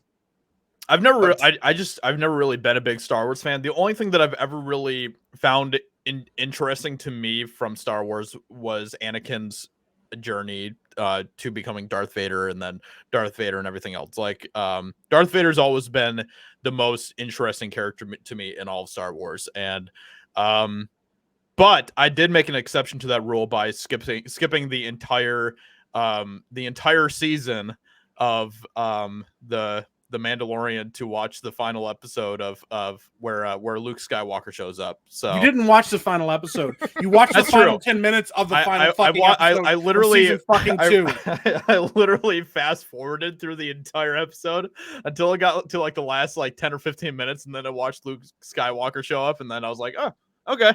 I got a message from about that. I got a message from him. He was like, scene. yeah, pretty cool. My favorite thing about that scene was how about half an hour later some guy did a deep fake and they did it better than the original guy. Like, and they went, "Oh, well, we were just using our old technology." Well, why? You're supposed to be at the cutting edge of technology to make this look as good as it can. You're like, "Oh, well, we didn't know deep fake technology existed." And then they hired that Everybody guy. does. Yeah, they did. Yeah. They hired him for season or Boba Fett or whatever. I do like, because Valve does it a lot when they hire someone that does a good mod for a game and stuff, so I like that people do that, but the fact that they didn't know or couldn't do that on their own, right? It's like, who are you hiring? You've got almost unlimited cash to do this kind of stuff, and you just can't even be bothered. Yeah, I hated that Luke Skywalker return because it wasn't Luke Skywalker. Like, you're telling me that Luke Skywalker stumbles upon this random Imperial capital ship that is loaded with these prototype assassin droids. You know what I mean? And there's people there with a Yoda species baby who's force sensitive, and they have like an Imperial moff that they're sitting there holding hostage. And Luke Skywalker doesn't ask anything. He doesn't ask, are you guys okay? He doesn't ask, how did you get here? He doesn't ask, where the fuck are all these people from when the Empire is supposedly not around? Like, he doesn't ask any questions. He just looks dead eyes and is like, I'm here for the baby, or whatever, you know? He's like, he's asking your permission. You know, it was so weird and so not Luke Skywalker, but people are very easily satisfied nowadays. Yep. Well, That's very true. Yeah, not to mention, I mean, we had, people that look like Luke Skywalker going, I'd play the young Luke, so it didn't look so bad. And they're like, all you have to do is ask me. They're like, listen, we're going to use this shitty deepfake technology, and you're going to just fucking get over it. And then somebody's like, I can do it better than you guys did. And they're like, cool, man, get on board. Like, yeah. And then the next fucking time we see him, instead of using the Force, Luke's like, yeah, I built all these dog robots, and they're going to build my temples for me. And you're like, cool, man. That's awesome. It's great. It's great to see you being the Jedi Master we all knew you could be with dog robots. Fucking shit. That's right. That's why I wish that the George R.R. Martin interview was done on video, because that would be such a great clip. Just every time anything like this happens, I don't know why people can stop liking Star Wars. Just play that immediately afterwards. That would be pretty good. That'd be awesome. Yeah. What a piece of shit. Mo Zamboni, thank you for the $5 super chat. Analogy time. Your reaction when a healthy sentient person turns into a zombie in a movie show is exactly how you should approach woke corporations. Yeah. Run Basically, away. all corporations. Oh, I was gonna say something else, but I was like, damn, that might get him demonetized. we all know what you're supposed to do when Yeah. somebody turns into a zombie. Right. Yeah. Yep. We don't have shovels at our disposal. That's fair. True. I mean, I always have shovels ready to go. So Or in Mike's case, he gets into Mike host a is stream. the shovel knight after all. So yeah. Yeah. that's Mike's true. favorite game, by the way. That Shovel is Knight. not my favorite fucking game at all. It's not even close, but I'm sure. I've never even played it. People are like, you're like the Shovel Knight. I'm like, cool, yeah. I bet. Yeah, it's really funny. Yeah. Let's see here. John Schwalbach, thank you for the $39.67 super chat. Appreciate that so much.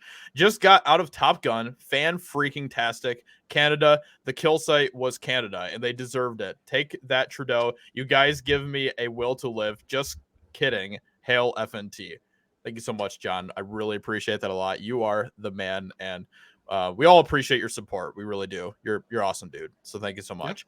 And I'm glad that you enjoyed Top Gun. That's great. So yeah, I've been hearing. I mean, everyone pretty much has nothing but positive things to say about it. So that's awesome. Yeah, except I still don't know why they're doing the mission in the first place. Because, without going too much into it, they're like, we need to blow up this thing, and then like, well, the material's coming to here, so we need to blow it up before it arrives. Like, surely you should wait until it arrives and then blow it up. Because otherwise, you're just blowing up essentially what is a warehouse. That's what I like. I would... Well, the problem is you probably don't want to blow up enriched uranium if you can avoid it. Yeah, but otherwise, why? What's the point of blowing up the place to begin with, though, if it's not there? Well, the problem is that's the facility that they've built. But it was just what a storage building. But what they're trying to do is it's trying to like be covert, right? So they're trying to do it in it wasn't just I don't think it was just a storage place, was it? It was the actual place where it would be going online. Oh, if it was like a missile facility or something, I could understand it. But I thought it was just like a storage place for the material. I think it was. I guess I'd have to rewatch the movie again to hear exactly what it was. I don't know if it was a missile place. I was under the impression that it was going to be some sort of nuclear power, nuclear energy type of production site. That's what I thought it was going to be. But I would probably have to rewatch the movie to hear like the little clips specifically. But the craziest thing about Top Gun is it's not like that part of the movie is so like you don't even need to know who's doing what. It's just kind of about the journey that the characters go on through it, which is pretty cool. Yeah. Yep. Let's see here. Marty, thank you for the $2 super chat. Disney is a racist company going back 50 years. Try going back to the very beginning when they got created. Like, Disney made some really, really weird comments about Jews and stuff back in the day, too. I mean, this is not like this was a hidden thing from the very beginning. We just all were like, yeah, but you make cool shit, so like we can get over. Right. Back in the day, you just go, oh, he's an asshole, but he does really cool stuff, or he's a really hard worker, and we just ignore the asshole part of it as long as he's not breaking the law.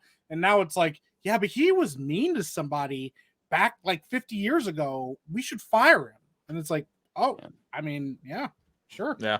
So everyone's saying it was an enrichment site. So if it's already there and they start working on it and you're blowing up enriched uranium, it's not really something you want. Yeah. That probably would not be very good. So, Marty, thank you for the other $2 super chat here. There is no Disney Plus in China or the Middle East. There you go. Cool. Thank you so much. Let me see here. Where is it? There it is. Okay. Bruce, thank you for the $10 super chat. Ryan's Grace Randolph beatdown video was awesome. I want Disney to keep making trash just for more scene-by-scene destruction videos from Disbrew. Hail Epic Verse. Great group today. Thank you, Bruce. Appreciate that a lot. That's awesome. Real quick, I got to point this out just as a side thing. Somebody made the comment about Halo Master Cheek saying, I'm going to fuck the Covenant out of you. And I fucking lost it.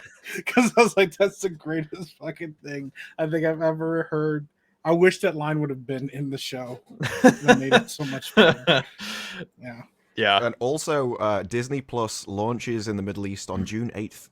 So They Oh, are really? moves. Interesting. Wow. You know, right about the time that UAE, Kamala Saudi Arabia, Khan. and more. Wow, about the time Kamala Khan comes out, and she's like, "Hey, I wear a hijab and I have really vague powers that make me really cool." Yeah. Yeah, Yeah. That's and show's gonna interesting. be something Interesting else timing. for sure. Yeah. Yeah. It's gonna be awful, but yeah. A hijab or a she job? I think it needs to be changed to she job. Yeah, that sounds pretty sexist. Yeah. Sounds like a lot of patriarchy going on there. God damn. Oh man. Well, All right. Speaking of patriarchy, I know you're gonna get to another super chat. But Yep. hey, the patriarchy won, guys. Fucking Johnny Depp won his case. You know, Yeah. and Yep. the world is a worse place for it because the patriarchy won. A man beat the shit out of his wife, and he beat that case. Apparently, at least that's what the media keeps telling us. Happened. Yeah. And Despite, yeah. you know, And Amber Heard, you know, she made it very clear in a very interesting letter that she posted after she completely lost that entire thing, how she feels about it. And it's hilarious because she got absolutely destroyed for it on Twitter. So we're going to get to that in a little bit as well. Before we do, I want to just take a moment here since Bruce mentioned Epicverse to go ahead and share the Epicverse Twitter page. So make sure that you go check this out and follow us over there because we are actually going to be shooting our first project for Epicverse next week. So I'm very, very excited for that. Mike and I have been working very hard on a lot of awesome stuff for you guys. So make sure that you go check us out over on Twitter, where you can follow us at Epicverse Studios and keep up to date on everything that we have going on over there. We also have a YouTube channel for it as well. Just look up Epicverse Studios and follow us there as well. And you can keep up to date on everything that we have going on for Epicverse when we start to roll out stuff for that. So we obviously don't have any content out for that yet, but we are in the process of creating the content that will be coming to you guys. So very excited for all of that. And you may or may not see some faces in some of those projects that are on this panel here. So there you go. There's a little teaser for you guys as well. So another $12.34 super chat from John Schwalbach. Thank you so much, John. Appreciate that. P.S. Why the F am I giving money to Mama Susan? Get a Streamlabs account. Yeah, I still need to do that. That's a really good point. Thank you, John. Appreciate that. Keep calling me out for that because I need to get that done. Eventually, I'll do it. I'll get around Please to keep it. reminding me to get more money. Yeah. Thank you, John. Appreciate you so much, man. You're awesome. It's really easy.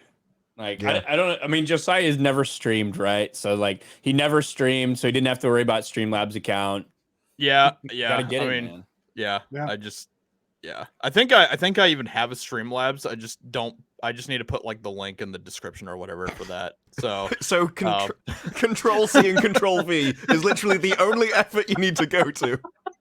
Yeah, he's a busy guy, man. Who has Well, time to yeah. copy his shit and paste it? You know, it's a lot of work. You have to go to like a whole website and It might even have one of the buttons on the website where you just click it and it automatically copies it for you.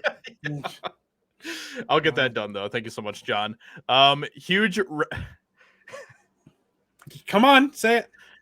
Huge. I'm not. Okay, Huge I can't even, I don't erection even want for to say that, $9.99. but Thank you. Huge All right, well, erection.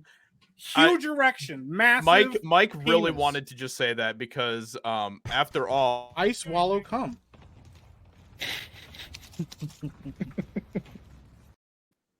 I forgot about that. Yeah. It doesn't even sound like you're reading something. It just sounds like you said it. I'll just let it, sometimes you just let the chat know stuff so they feel like they're connected to you, you know? I swallow cum and you just keep moving on. You know? Mike really loves to make connections with his audience in that way. Yeah. So Yeah, It's hey, a good man, month to do that. So Yeah, well, I was getting ready for it. You know, that was pre that. Yeah, Ben sent that shit and he thought he was gonna get me or like I was gonna accidentally read it. I saw it and I was like, yeah, I'll fucking read it. Ben Like, thought he was so clever doing that. He's like, guess what? I just got Mike to say on stream. He was I was so like, proud of bro, himself. huge erection. I appreciate everyone on the panel yeah, tonight. Y'all do a yeah. great job. Good night. Thank you. Thank you so Hugh much. Thank Appreciate you, that. thank you, Rection. thank you, Hugh. Appreciate it, I'll just keep reading. this Mr. fucking thing. Mr. Erection. Mr. Yeah. Erection, Mr. Rises. Thank you so much. Appreciate that.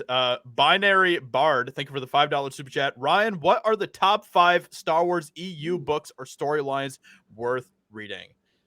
Whew, that's a tough one. So I'll just give you my random 5 that I can think of now.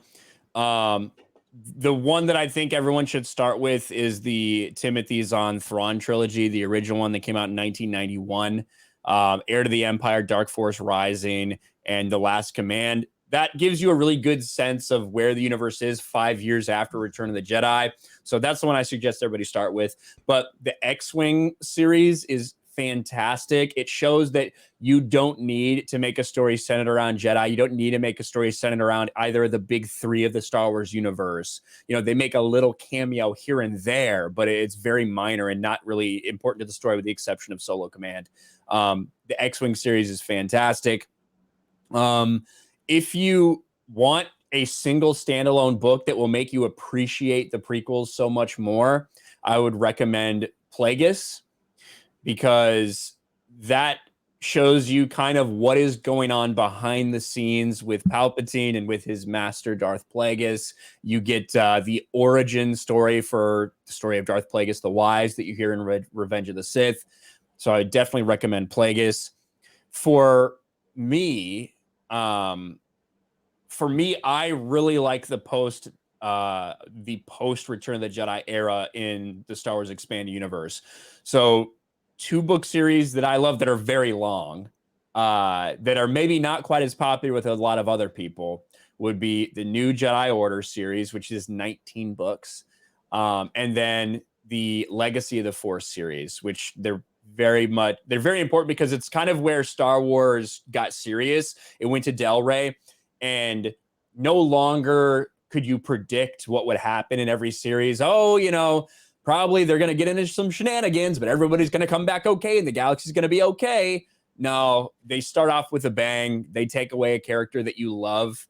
New Jedi Order is kind of the Game of Thrones of Star Wars for a lot of people because so many characters died, but it gave you real, it gave you a reality to the world and a darkness that, you know what, every time these characters get in trouble, they might not be coming back. It gave actual stakes to Star Wars, which I loved. And then Legacy of the Force deals with my favorite character probably in Star Wars, Jason Solo, and his entire history. I'm not really his history, but how the story ends for him. So those are my 5 that I'll just say off the bat. That's awesome. Ryan is definitely the man to ask about that, so that's awesome. Buford T. Justice, thank you for the $20 super chat. Jeremy likes the Clone Wars, which was a terrible show. Ahsoka is a terrible character. Ryan's Star Wars taste is far better than Jeremy's. Thank you so much, Buford. Appreciate that. I can't disagree with my man, Buford T. Justice. Can't disagree. I will also say, Starvin Marvin says Darth Bane trilogy. I really like Darth Bane trilogy. If you want to have something that takes place, this is specifically 1,000 years before kind of the mainline movies, Darth Bane trilogy. The first and third book are very good. Second one is okay. It has a terrible cover. But yeah, the first book, Path to Destruction, is like a 10 out of 10 book. So definitely recommend those. Nice. Yeah, those are the only ones I've read from this Star Wars expanded. I read that because I was interested in the Old Republic games. I'm like, how do you get from all of these people to just the Emperor and one other guy? Yeah, that's the explanation. You have one Sith that tricks everybody. It's awesome to see Blabs in the chat as well. Thank you so much for being here, Blabs.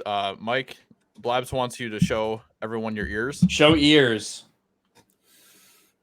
Guys, nice. Fuck the shit I do for you people. Nice. God damn. Those are pretty nice ears. Those are pretty worse nice than ears. Chrissy showing her feet every fucking stream. Damn. Alex Slusher, thank you for the $5 super chat. Never thought I'd live to see the day I like Pirates of the Caribbean more than Star Wars. Sad. Well, I mean, yeah. I mean, well, it's a little bit tricky to say because we haven't really gotten a Pirates movie in years either. So I personally, would, if somebody was going to be like, okay, you can either watch any of the Star Wars movies, like say Empire Strikes Back, or you can watch Pirates of the Caribbean, Curse of the Black Pearl. I'd take Curse of the Black Pearl any day, for sure. Yeah. So, Yeah. but I mean, you but know, that's just you. that's just me. Yeah. Mr. Last fucking 10 minutes of season 2. Yeah, how many good Pirates of the Caribbean movies are there? 2. 2. What are the two? The Pirates first of- and second. Curse of the Black Pearl. Yeah, and Dead Man's Chest. Yeah. That's it. Because the third one, like Third one I goes was off the rails. yeah, it does. But when they put Yeah. fucking Davy Jones in a goddamn bucket, I Yeah. about lost my shit in the theater and screamed because people laughed, and I was like, "This is Davy fucking Jones." Yeah. Like you don't fuck, and then they were like, "Well, let's make sure he's badass," and he kills a guy in like the most amazing way I've ever seen anybody killed in a movie. Where he just shoves his tentacles in like Mhm. every part of his face, breaks his fucking neck. I was like, "That's great," but you put him in a fucking bucket, so like it doesn't even matter. Yeah. And they made Davy Elizabeth Jones Swann the in Pirate King. Davy Jones in Deadman's Chest. I think he is like one of the best villains like in Disney's ever created, hands down. And then they kind of cucked him in the third one, so Yeah, made me huge. sad. Yep. Let's see here. Muggsy Kins, thank you for the $5 super chat. Because Tom Cruise actually cares about his work, I just spent $200 on his movies. This is what happens when you give me what I want, Disney. Yep. Tom Yeah. Cruise is a legend, and Yeah. I've seen a lot of people saying this over the past couple weeks about how like Tom Cruise is one of the last actual movie stars, and I think that is actually a pretty accurate statement about Tom Cruise. So, Yep. he's awesome. So How crazy is it that Top Gun is his highest grossing movie ever when you look at Yeah. first weekend? yeah, That's insane. Ever. Yeah. All time. This guy's been doing movies for like 4 decades. mhm. Yeah. Yep. That's Yeah, nuts. it's Obviously, insane. inflation, you can talk inflation, Sure. but still, like, Mhm. the highest he's ever had for Mission Impossible was the last one, Mission Impossible Mm-hmm. Fallout. That's a huge franchise. Mhm. And this movie made like twice as much as that one did opening weekend. Yeah. Mhm. It's insane. I mean, I'm super happy for him. I also have to. You got to give him the credit. It's pretty fucking rare for a series to just continually make more and more money and get better received. And the Mission Impossible movies have just gotten better the older he's gotten. Like Mhm. it's crazy. And then for him, Yep. to come back for a sequel to a movie and blow up like he did. Yeah, I think Ghost Protocol is still one of my favorite of the Mission Impossible films. That's fair. But yeah, I think that they've all been like really solid ever since 3 or 2 or whatever. I 2 is think like ever a since really two- bad two- one. was awful. 2 Yeah. jumped the shark. 2 is like The John Woo like dubs What- and shit. like one is Oh man. like one is a good movie, but it's not an action movie. Mhm. It really Yep. isn't. And then 2 was just a corny, cheesy, over the top action movie with Yeah. like motorcycle fights. Yeah. And wasn't there like a lot of slow-mo in that film Yeah, too? because John Woo Yeah. loves slow-mo. Yeah, and the Yeah. dubs, the fucking Yeah. dubs and shit. Oh man. Yeah, there was Thandie Newton's in that too. Yeah. But then 3 really found its footing for like the way forward in the franchise. Yep. And ever since then, you can argue what do you like better, Ghost Protocol, Rogue Nation, Fallout, but it's been all quality. Yeah, Yeah, definitely. I mean, Totally. it's the only crazy. thing J.J. Abrams involved in its quality, honestly. Yeah, I was gonna Yeah, say that right. honestly, it's crazy, and a lot of people think that's weird, but the third one's still my favorite one. But that's because of Philip Seymour Hoffman, because he He's was one good. of my favorite bad guys. Yeah, Mm, he just mhm. like when they're in the plane together, he's just like, "Do you have a family?" And he's like, "Where's blah blah blah blah blah? We're gonna kill you." And he's like, "Shut the fuck up. Do you have a family? Because I'm gonna find them and I'm gonna kill them." And then all he learns is his first name, and that's all he needed. Mhm. His first fucking name, and he finds out everything he needs to know about the guy. Right. Philip Seymour Hoffman was like a Bond villain Yes, in that. You know what I mean? Like that's Yep. that's kind of like the vibe I got from that. And the scene I always remember from MI3 is where like the girl's like in his arms basically, and they're trying to defuse or deprogram the bomb that's in her head, Oh, and then yeah. she's just like, Yeah. and like her eyes go cross-eyed. It's like that because I don't know how old I was. I had been in high school when that came out, And so it was like a meme basically at that point in time, like among our friends of like that fucking look on her face when the thing blew up. Yeah. Oh shit. Dude. The only Yeah. thing I liked about Mission Impossible 2 is there's a line in it where it, because he's got to get the woman to go and pretend to be, like, restart the relationship with the guy. So you can't do that to someone. It's like, what? Lie to a man and tell him and lie that she loves him? That's like standard operating procedure for a woman. It's like... That's pretty good. That's pretty Yeah. good. Samurai Vader, thank you for the $2 super chat. Streamlabs are low priority. Thank you. I agree. High light skin Toad. Thanks. Thought we got past that one. That's kind of an upgrade, right? For you? No, not really. Not Oh. if you're Rippa. Okay. No. No, that's true. Yeah. Yeah. Yeah. It's Freaking still light a sad skins. thing. Yeah.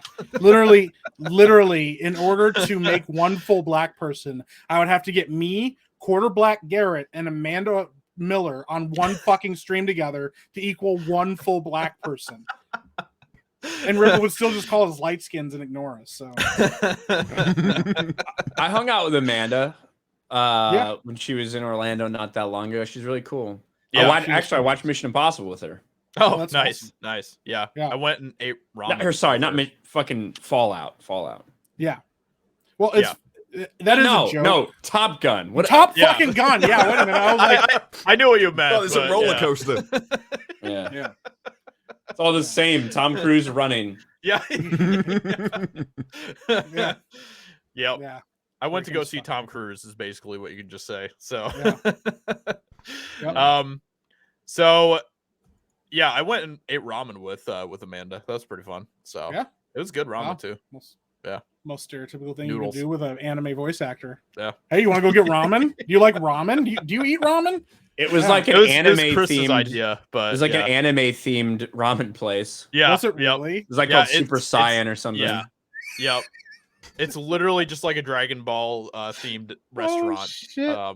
So they just Wow. have like these giant statues of like all of the different Dragon Ball characters all over the place in there. bet- And Yeah, I bet Yeah. Ryan was just at home there. Yeah. yeah, Ryan didn't even go with us. So No. yeah, which, you know, I can't really say I don't blame him for that. So it was Yeah. okay, like, but it wasn't anything. I literally couldn't tell you anything about Dragon Ball. So when I went in there, I know. Chris is running around freaking out about all these different statues and little figurines they have all over, and I'm just like, is the food good? That's all I was there for. So Yeah. and the food I was, was like- it was all right. I was like making videos or something. I was working. Yeah, good job. Good job. Didn't want to go to a ramen place and get that for 99 cents. And that's expensive. Yeah, get a whole box of it for $2. Yeah. Well, if Ryan was there, they probably would have messed up your order anyway. So Yeah. Yeah. In all likelihood, yeah. Yeah. how does that keep on happening to you, by the way? Like, I don't understand. Is it just like a curse that was placed upon you as a child or something? Or I think just things just naturally go so well for me in all other aspects of life. Something has to happen to bring it back to balance. And it Life just is happens to be balance. centered around food service. nice. So, Yeah, that's kind of like, I guess you could say that cars are kind of my.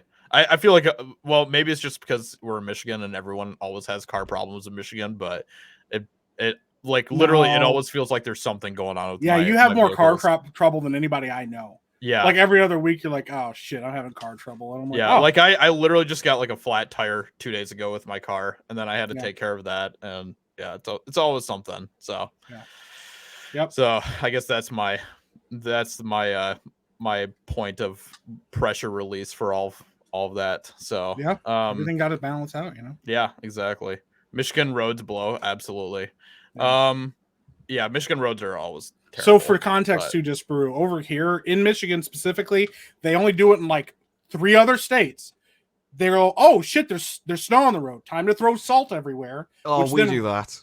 Yeah. Oh, do you really? Oh, so yeah. yeah. It's See, like, worse. yeah, Yeah. Like scientific, because it melts it and then it refreezes as sheet ice and it makes Yeah. the roads worse. And Mhm. nobody still do it. Spend millions on it. There's even like bins just in the road full of like grit and salt so that people can do it on their own. And it's like nobody bothers. So you just got these random yellow bins all over the place for no reason whatsoever. that's amazing. Yeah, they- in places in the Midwest specifically, The roads are very tough to upkeep because you have very extreme weather throughout the year. Because in the Midwest, you're gonna have a lot of places where it gets 0 degrees, ton of snow, stuff like that in the winter, but we'll get 95%, 100% humidity in the summer. So you have a lot of, it's just high stress on roads, the expansion and contraction. And then not to mention you throw salt on there and stuff like that, just continued like degradation of shit. So in the summer, everything is just construction all the time. All the time. The one time that the weather's nice, you just have construction and shitty traffic. So and a car that doesn't have rust on it goes for like $2,000 to $3,000 more than it should because it just doesn't have rust. That's like if you have a nice car, they just don't drive them in the winter. They put them in a garage and they cover them up and they drive their shitty car all winter time because it's just going to get rusty because it has salt all over it. That is exactly it. It's a terrible fucking place. But See, over here, if there's like any bit of ice or the tiniest bit of snow, because obviously we got other places in Europe right next to us which has snow piled high. You get pictures from over in sort of Canada and everything. People get snowed in. Over here, if there's about that much snow on the ground, entire country grounds just stand still. No one knows how to drive in it. No one knows to get. People will phone into work, can't get in. Why? Well, I saw a snowflake earlier 10 hours ago. It's too risky for me. That sounds like a great time. That's kind of like what some of the southern states are like. They'll get like an inch of snow and then everyone like freaks out and doesn't know what to do. So and over here, the first snowfall, like it could be a blizzard. It doesn't even fucking matter. You got guys in their trucks going 70 miles an hour on the road, honking at you because you're going at like 50 because you're trying to survive. You're like, oh god, I'm just trying not to go off the road. It's icy. And the guy in his fucking truck just goes blaring by you. He's like, loser. Like, oh fuck. Literally every time the first snowfall comes, every winter, there's always like, no matter where you drive, there's always like half a dozen people that are off the side of the road because they're freaking idiots and they don't know how. It's like that everyone forgets how to drive in the snow every winter. No matter who you are, no matter where you are. We get it both ways though, because we don't get sun either. So we have like 3 days of summer, and then just everyone in the entire country gets sunburned immediately. Like, oh, it's fine. I don't need suntan lotion. We've only got 3 days of sun. We go on holiday, we come back just fluorescent reds. It's what happens all the time. It's like you will go on the airport and you've got like the conveyor belts going one way, and they're coming back the other, and it's just a load of red people that look like they've been cooked on the way back. Oh my.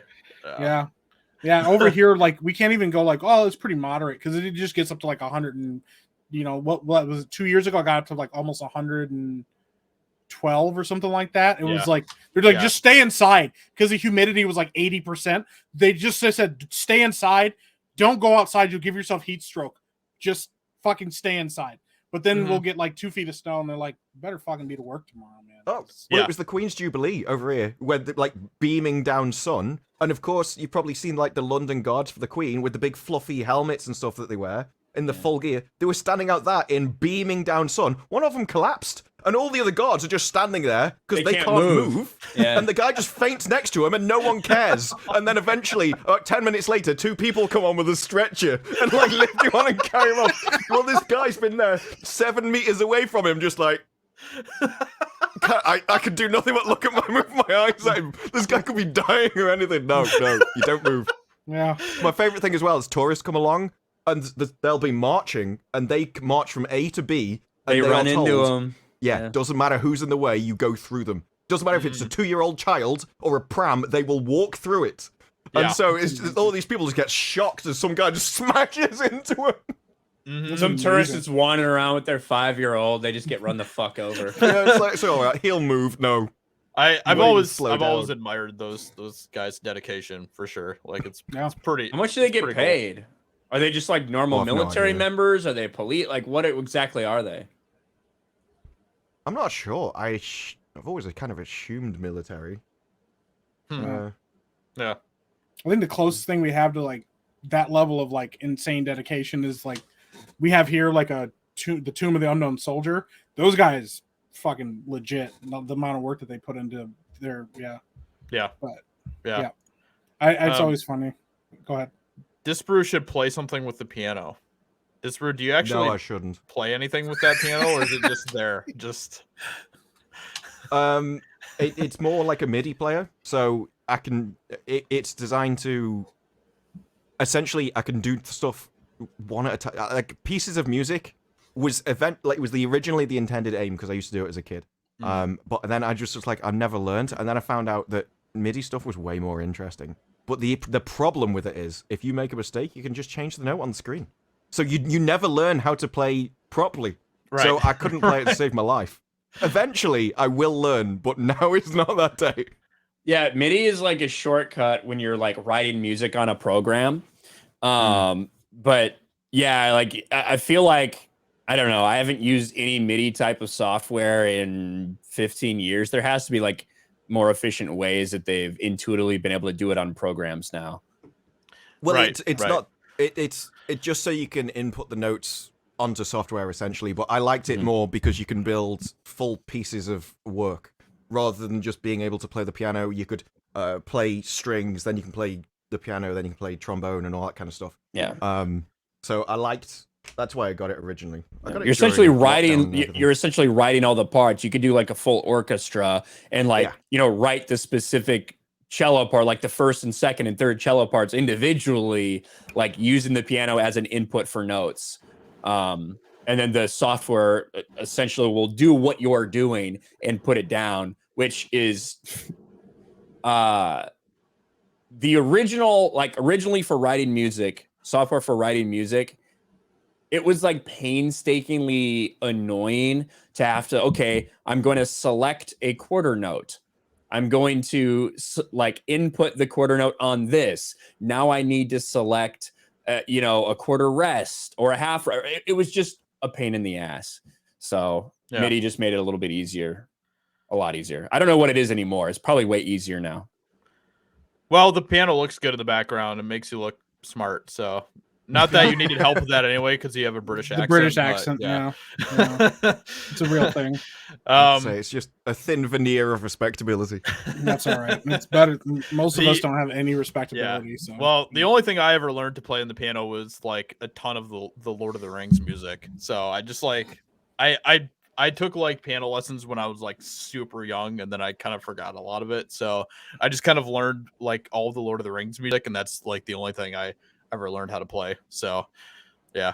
I learned how to play the drums because it's easy and I don't have to read fucking music. So yeah, you just have to smash things. So smash, yeah, bang and smash, bang and smash shit.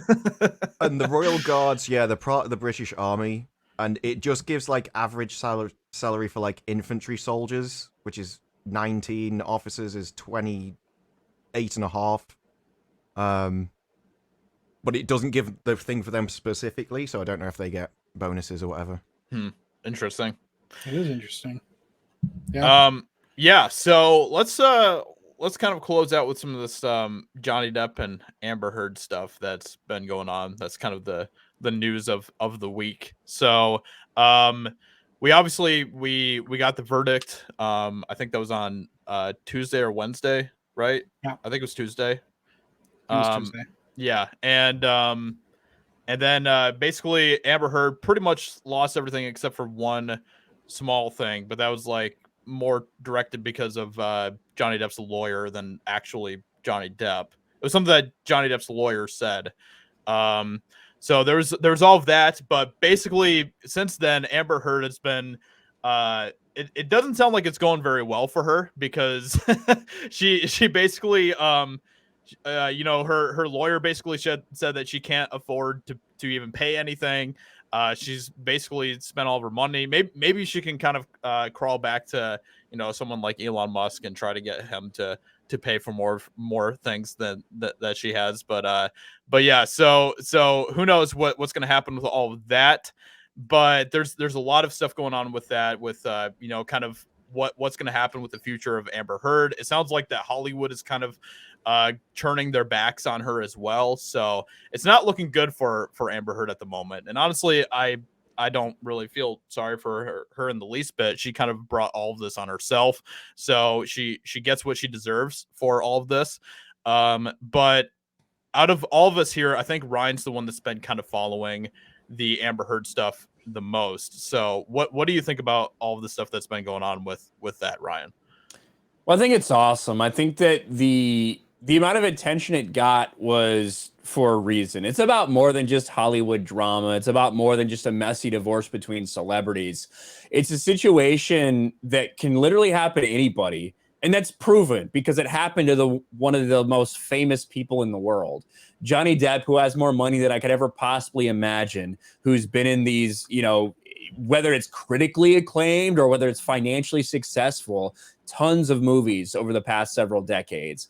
And his life was destroyed over a lie from a bitter, vindictive bitch of a woman who's the actual abuser in the situation, who's actually the one who is hitting him.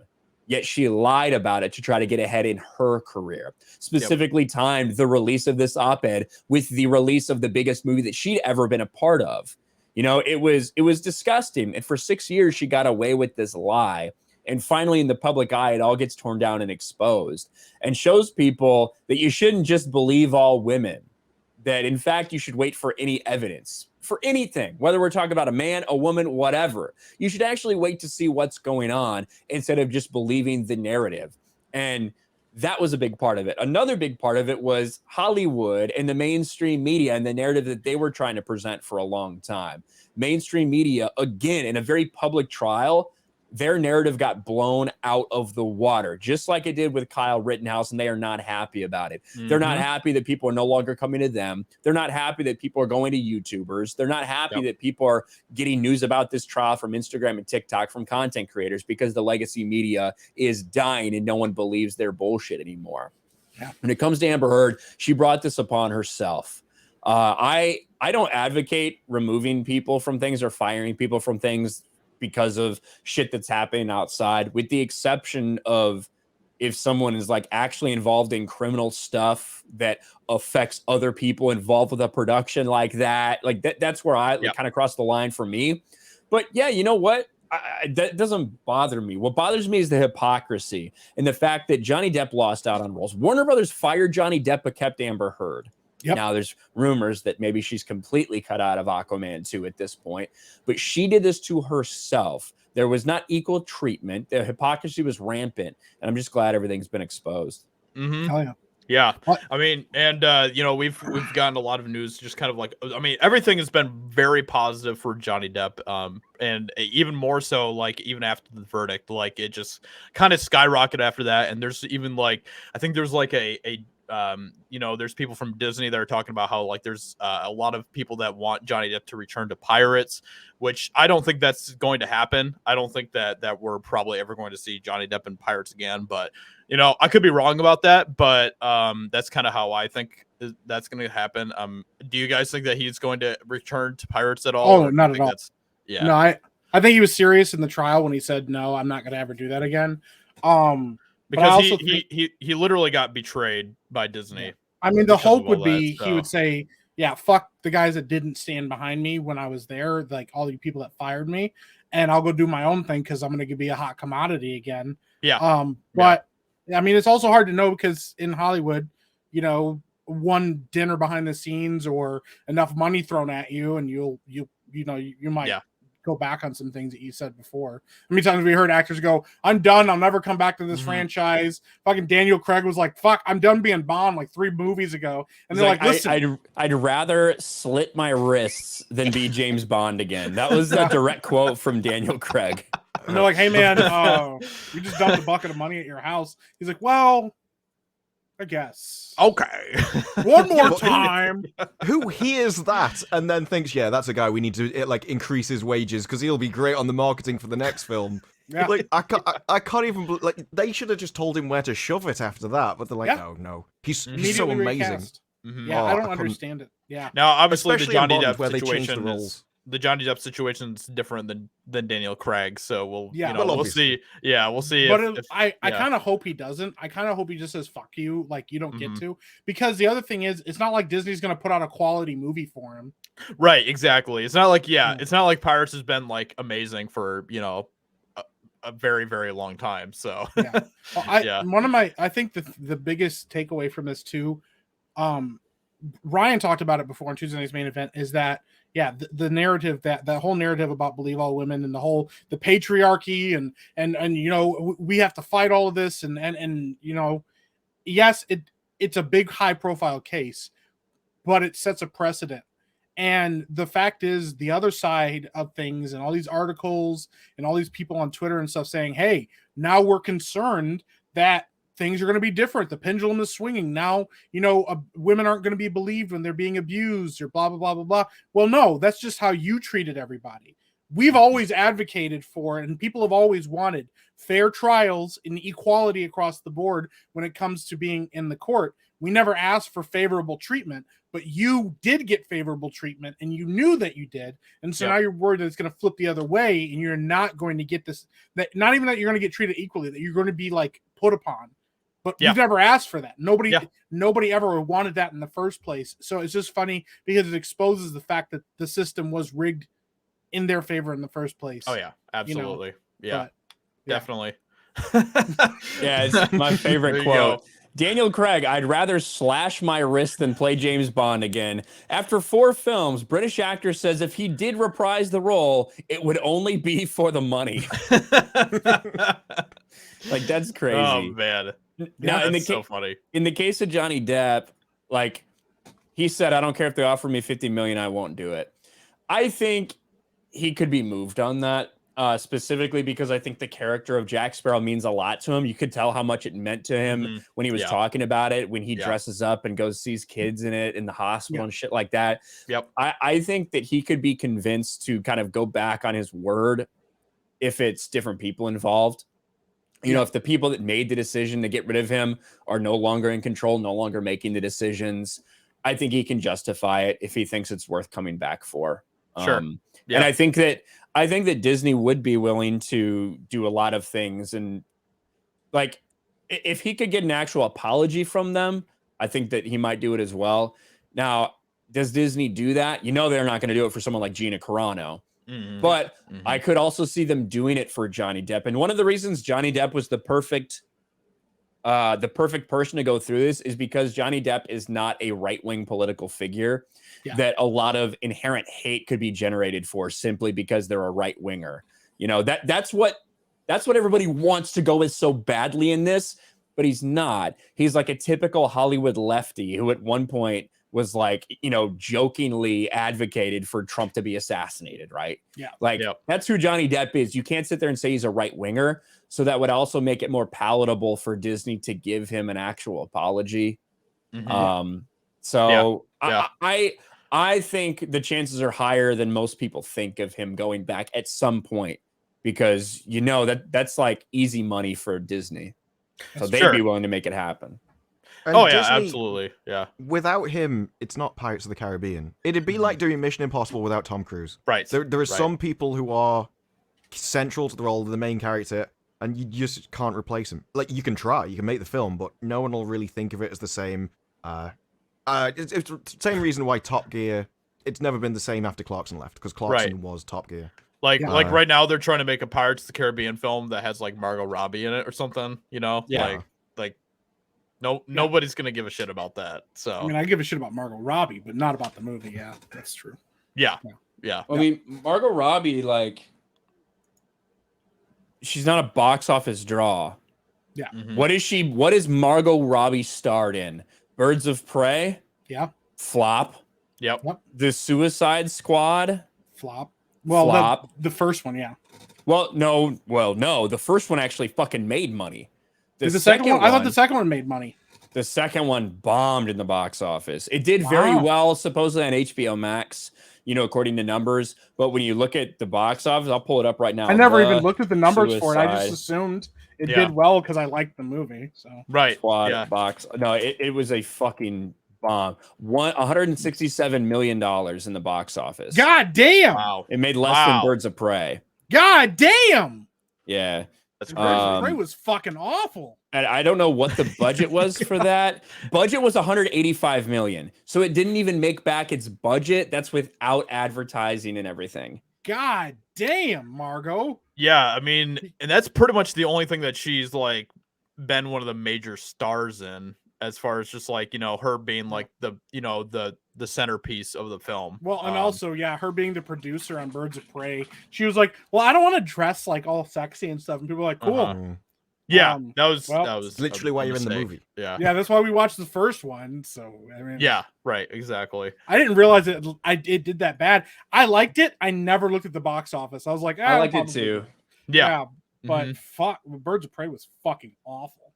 I guess she was in I, Tanya. I don't know if that did anything in the box office. She was starred in that one. Not even heard of that. Anything else of like note? I mean, she was in Once Upon a Time in Hollywood, but she played a role in that. Role, though. But like she wasn't the lead. I'm thinking of things that she's like the lead for. Like she was in Wolf of Wall Street as well, but she wasn't the lead in that either. Right. Yeah. Right. Yep. Exactly. Yeah. I don't think she's. Yeah. So I mean, and I like Margot Robbie. Okay, like I think she's okay, but she definitely is not a draw to the box office. There aren't a lot of women who are. There are virtually no women who are. Right. Name a woman who is an automatic box office draw. Yeah. Yeah. Yeah. Yeah, but if you put attractive women in movies, people will be more likely to go and watch the movies. Yes, it's not them in particular, it's just being an attractive woman. But that's one thing that Hollywood stopped doing. Games have done the same thing. I don't know why we have to just have ugly... These are digital characters, you could make them perfect. But instead, no. It's like the most bizarre thing in the world. There's this weird thing going on where they want to literally like uglify women in games, and it doesn't make any sense to me at all.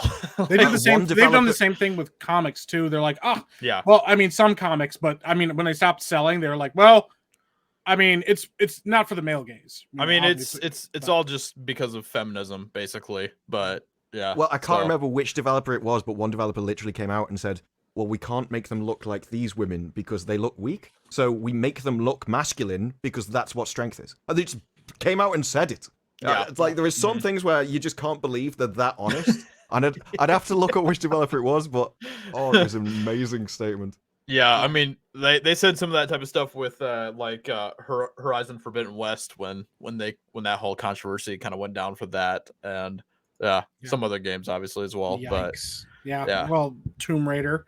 I was like, I mean, yeah, they were entertaining games, but I didn't just play it as a kid. Right. And then they get mad at us and say that we are the sexist because we want women to look like actual women.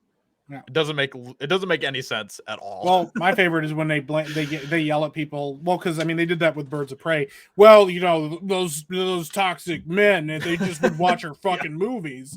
I'm like, well, nobody wants to watch that movie. It wasn't good, and like, I'm sorry, like you yelled at me for objectifying you in a movie where you chose to wear booty shorts. Nobody held a gun to your head and said you have to be in this movie.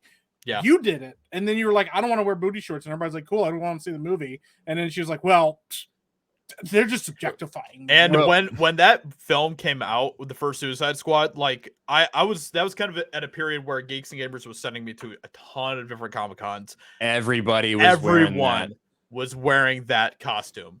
Everyone. Think about how the potential that DC had at that time period, I think, was like extraordinary. Yeah. 2 Halloweens in a row, they dominated. Like conventions and Halloween is like where you can see where like the energy's at for fans, I think. Yep. And so when you see every other slutty chick dressed up as Harley Quinn, when you see every other girl dressed up as Wonder Woman, like they were dominating that, and I do think there was a lot of energy and potential behind what the DCEU was doing. And then they decided to go full stop and rearrange everything and rewrite everything, go back on everything. Yeah. Totally. Yeah. They had a lot of momentum with that, and they just kind of blew it. Wonder Woman 1984.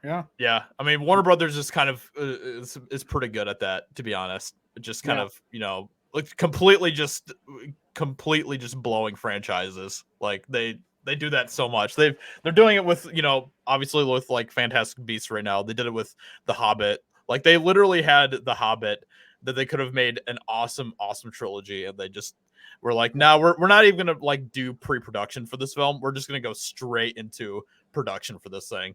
Just digitize everything. Yeah, just make it fucking CGI. Who needs to wear a costume? Yeah. A lot of it comes from we've evolved for thousands of years. There are inbuilt human behaviors that people tend towards, and there's nothing wrong with that, but they think if they just tell people something else, that everything is just socially made, and so it can all be changed. And nobody is looking at the Rings of Power cover that just came out and going, yeah, I really want to sit like Galadriel. That no woman looks at that and thinks that's the person I want to be. Yeah. So, and they're just sure that if I just put it in enough movies, if I just tell enough people, then it'll change human behavior across generations. And no. Yeah. Exactly. Someone needs to sit the people down and go, your opinion doesn't actually matter. You can't change the world. You should probably just fit in it. Yeah. But they won't, because they assume that they're right about everything. I mean, yeah. I know we're gonna come to a close, but I just wanted to check real quick, just because I really want to hear people's thoughts. We already talked a little bit about it. Have you or Ryan or Disper, have you guys seen the season 1 of The Boys yet? Season 1 or season 3? Yeah, no, I've seen episode 1 and 2. I really liked season 1 of The Boys. I hated how political it got in season 2. I don't know if I'm gonna watch season 3. Carries on. It carries on. Mm-hmm. Do you notice how they leave it out mostly for the first episode, and then the second one, it's like every 5 minutes, just bang, bang, bang. I'm watching it, and like, I don't use the word cringe, but I can't think of any other way to describe what happens repeatedly. All the comments throughout episode 2, and I only think it's going to go downhill. The fact that they laid off for the first episode means they wanted to try and drag people in. Yeah, and I think it's interesting because you could tell when you add social justice commentary or virtue signaling with edgy humor, it is the most cringe shit you can get. But like the first episode, I didn't know what to fucking say. I don't think I've ever seen anything like that. I didn't know you could do that in I didn't know you could do that and not straight up have to say, this is basically porn. Like you can't like I've never seen an opening like this before. So I was like, that worked on so many levels. Yeah. I was just like, I don't know what to think about this. I'll tell you, Ryan, this is a spoiler for episode 1, season 3 of The Boys. Straight up, they go the Ant-Man route. The joke about him climbing up Thanos' ass. They have a superhero who can shrink, and he shrinks, and he crawls up a guy's pee hole. So you see his dick? No, it's his ass. It's his pee hole. Yeah. He crawls in his urethra, and then he sneezes, and he accidentally grows full size. Yeah, and he's walking through it, stroking the walls and stuff. No, it is his ass, because he goes, get to the prostate. No, it's his pee hole. That's how biology. I'm pretty sure they're not linked. Penis. Yeah, I know they're not. No, if you I'd love to. Basic biology. Someone doesn't know it. Either it's one or the other. But it's straight. He goes into some orifice of this guy's body, and then accidentally sneezes and straight up explodes. And I have never seen anything like. I didn't know you could do that. Period. It was insane. Yeah. But then that is also done by contrasted by in the second episode, where they literally go to a place called Inclusive Land, and there's a shop called the Woke Walk. Yes. And various other different. But see, like if they're mocking it, no, then that's it was great, like they were going to Disneyland. You know? But that's what I feel like they should have done with this show, and what they did a little bit in the first was they went after stuff like that, and they were willing to mock things, and that's why South Park has stayed relevant, because they have always been willing to mock both sides of every situation, right? Yeah. And so if they did have Inclusive Land and Woke Walk, and it was all taking the piss out of like current day corporate shit or superhero movies or whatever, then I think that's hilarious. And I think that's where the problem goes with season 2, is because they kind of went the route where, this is actually like serious, some of the comments that they were making and things like that, like they were like, very serious about some of the stuff that they were saying in season 2 in regards to some of the some of the woke stuff that's going on, and it wasn't just out of mockery or because of humor, but for me, season 3, it feels more like season 1 than season 2 did, for sure. Yeah, but like this is my issue with lots of stuff. Even if the rest of it's good, if it's full of a load of comments that every time they come out, it's just like, oh no, and it just takes me out of it, and I can't get a Yeah. And it's like in that where she's talking yeah. to the guy, it's like, well, no. You shouldn't be scared of a strong woman. And there's another one going, no, but I can be the leader. And it shouldn't give what it'll mean to the little girls out there. And it's like, oh, Yeah. can we just drop that? And See- I wouldn't have even been surprised if they went to Right. Inclusive Land and there were comments and they were taken out. Because Yeah, they and- just walk in, shows you all the shops, and then it moves on to the next scene. Yeah. Which and is a bit I, weird you showed it in the first place. I do agree, disprove, because I do think that some of the stuff that they're doing in it has a humorous bend to it. But then like some of those comments they make definitely are there, because of, woke. Like they actually like are taking it seriously, some of the woke stuff that they're saying. So Well, I think and- that there's a problem with and that. the thing I was telling to my wife that I think is really interesting about The Boys season 2, absolutely, yeah, it felt like it was trying to tell a message and trying to share something and trying to really hit home about something. The thing about season 3 is they spend the entire first 2 episodes talking about and criticizing how commercialized everything is, how under one umbrella things are, and how like basically these corporations and like politicians are corrupt as fuck and they run everything, and so it's all a goddamn joke because it's all supposed to be within the umbrella of we're trying to sell something to you.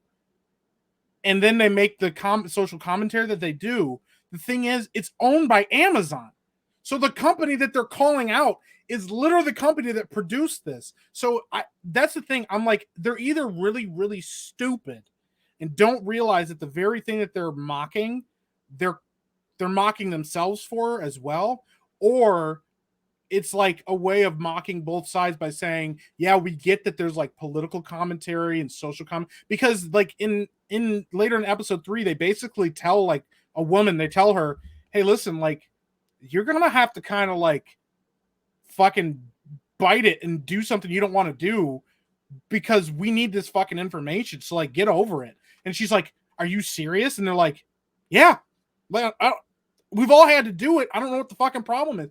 So I can't tell yet, for me personally, this is just me, if they're trying to address how shitty season 2 was and how fucked up the whole idea of like social commentary was and do like a meta commentary, or if they're actually trying to go the same route and be serious about like doubling down on this concept of like virtue signaling. That's just me. They basically said if you thought season 2 was a lot, wait till season 3. They essentially confirmed that, like in terms of identity politics shit. So I haven't watched it, but I assume it's intentionally virtue signaling.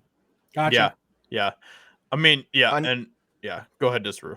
A lot of the reason why I think I might, because I do like the whole, what is it, Vault or something? I forget the name of the company. Yeah. But yeah, the CEO of that, him as an actor is really good, and so I think he carries a lot of it in sort of quality-wise.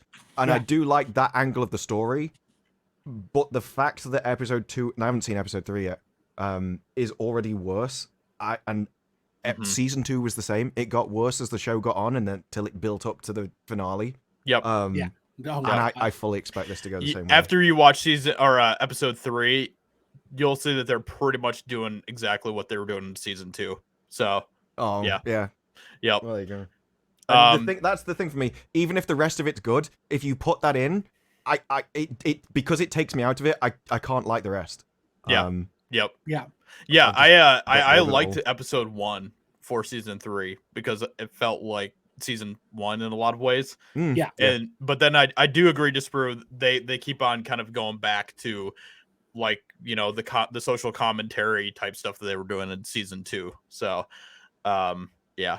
Like Yeah, when they were talking about season 2, they weren't talking about it in some sort of like joking manner. They were like, right. we're going Right. to address the rise of white nationalism in season 2. Yep. Yeah. Yep. And then they make the entire then they basically do a Trump campaign thing.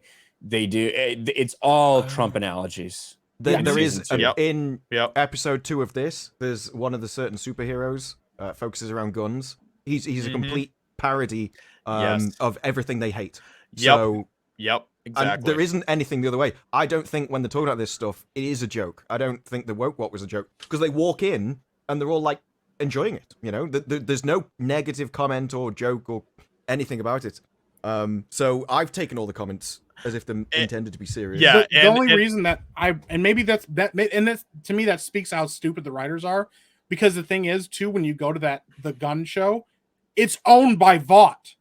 The guns are produced by the very company that like is also talking about how bad this shit is. Mm-hmm.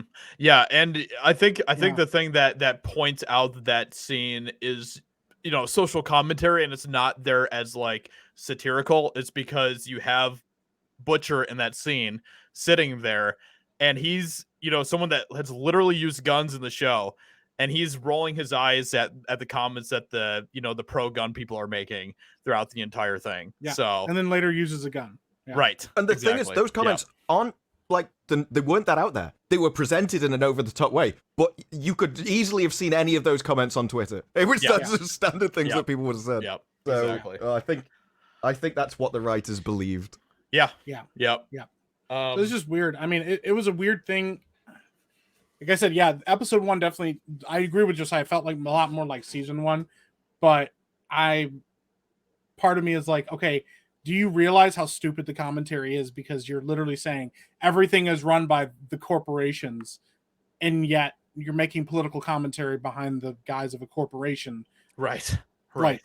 That you literally are criticizing. So, yeah. Yeah. Yep. Has anybody seen season 4 of Stranger Things yet? I've never seen a single episode of Stranger Things. Wow. Yeah, I just it didn't look appealing to me. And then when everyone was just talking about it all the time, I was like, fuck this, I'm not watching it. Like that's kind of like was my attitude towards it. There's just something like I've seen enough. Oh, look, the nerds, the outcasts, they're the heroes, guy. I was just like, I've seen enough of this shit. I didn't want any more. It's the 80s. Yeah, exactly. So I was like, I have no interest. But then I really had no interest when everybody else was trying to tell me how awesome it is. I was like, fuck you. I'm not watching it. Didn't you do that with Squid Game as well? Yes. Same with Squid Game. I never watched Squid Game. I'm like, I'm not interested in this. And then once everybody started talking about how amazing it is, I really wasn't interested in it. Yeah. Well, I took it a step further by actually watching it, but then not liking it. So I got a lot of hate for that. Yeah, I think it's the second best season, but it doesn't move anything on at all. And I've reached a point where I'm like, can we have a plot now? Like every series is like a really extended episode of Supernatural. It's just one monster, and now we fight the monster, and then it's over. I'm like, okay, but can we have a plot at some point? And they've had plenty of opportunity to set up this universe and explore the universe rather than just the next monster, and they don't really seem to. Yeah, I like. These are kind of this. I mean, it's not super spoilery for season 4, but I like season 4 quite a bit. But I do notice, and I wonder if you pick up on this too, Disparu, pretty much every situation where they're trying to figure out a problem is always the guys that are asking, what should we do? And it's always the female characters that are always like, oh, well, I have the solution. I know exactly what we should do. Steve or whatever, go over there and do that. You over there, go do that. I got it all figured out. They literally have a woman in the show who is the key to everything. Like, literally. Yeah. And she's the solution to everything. And then you've got the woman in STEM trope. Well, here we've got the female hacker trope, who's also looking after a house full of kids. It's like, oh, I can do everything. It's like, it is very trope heavy. Yeah. Ryan's like, I'm so glad I didn't watch this fucking show. One thing, when you said season 4, I thought you were going to bring up the Orville. That's still good. I actually am really looking forward to watching the next season of Orville. Yeah. I get the feeling the first episode was a topic that the writer felt was important rather than me. But I think they did it as well as they could have done. Yeah, which is crazy because Seth MacFarlane's kind of a fucking moron, but he's done a really good job with this show, surprisingly. If you're a fan of Star Trek, which somebody in this panel definitely isn't. The last season was awesome. Like, I never expected to just start off in an intergalactic war. I'm like, what? That's amazing. Yeah. I actually really like they've completely dropped the comedy. It's weird. It is. How the show's changed. Yeah. But, somebody that's not interested in Star Trek probably wouldn't like it, so. Yeah, Ryan. Well, it's the best Trek that we've got for decades. So. I mean, I'm not a huge Star Trek guy.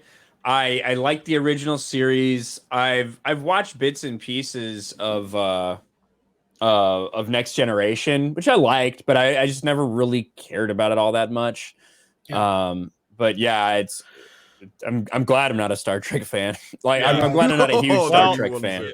Yeah. So Ryan they literally speaking my language right there. No. Thank you.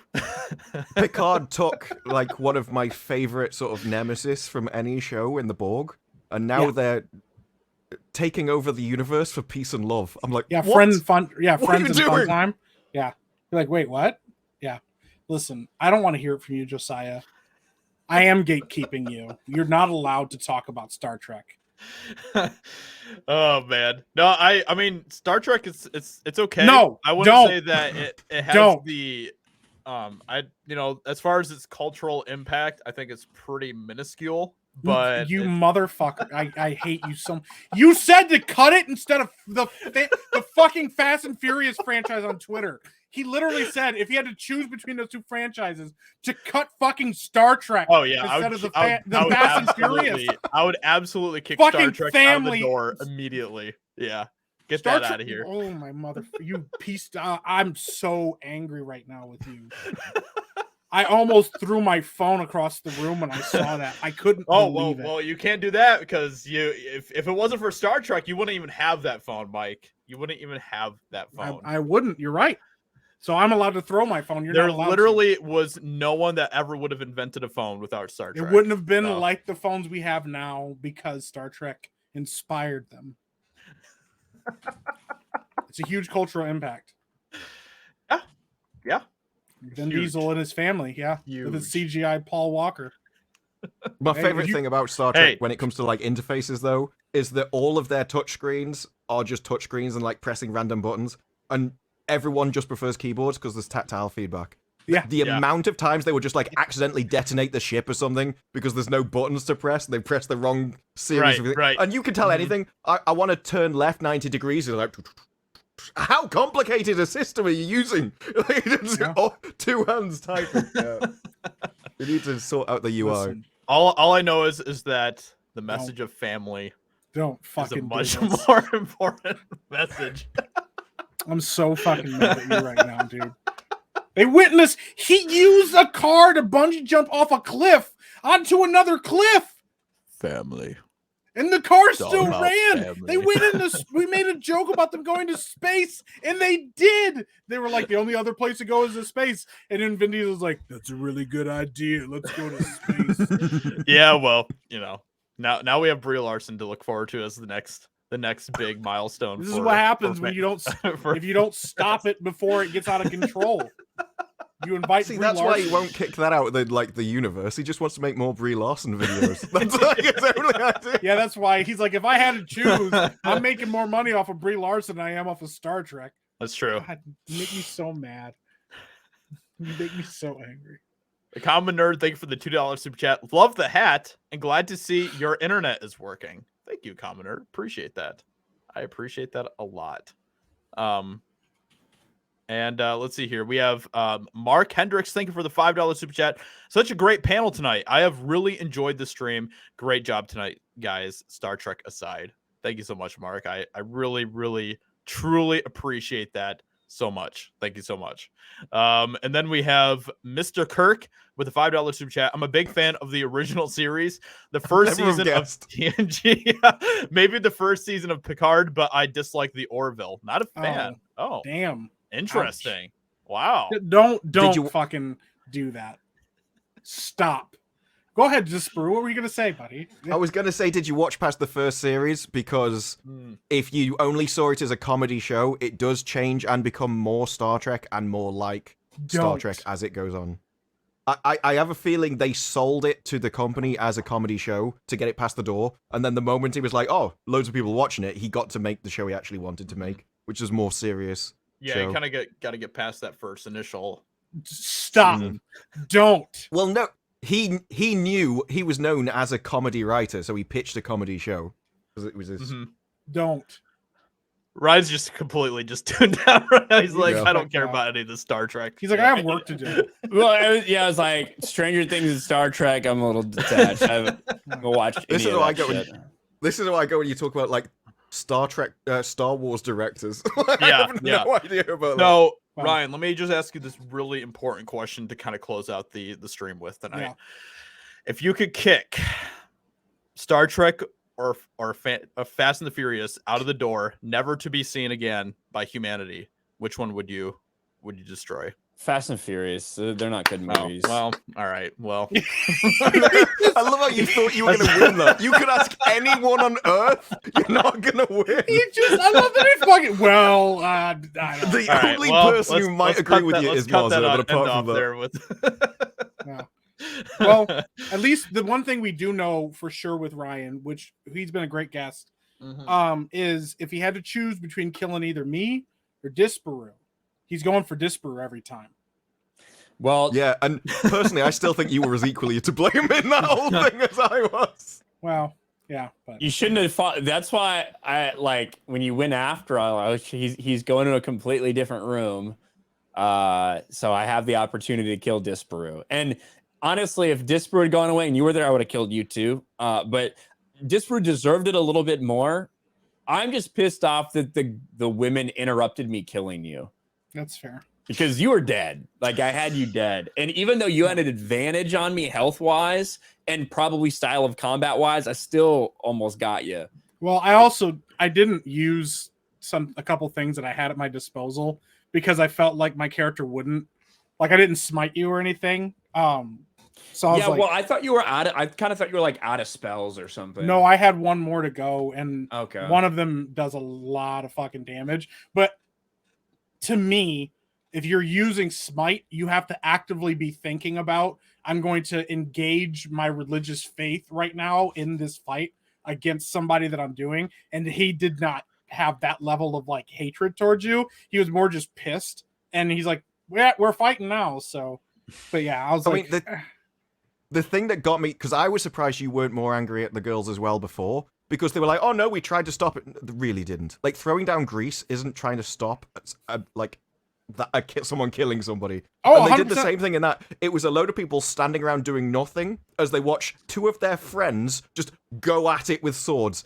That was the most, like I understood why you did what you did. Everyone's characters made sense, except their decisions. It was just, oh yeah, I don't care about this. It's fine, I don't care who wins. No, you'd either take a side or split them up using some kind of force.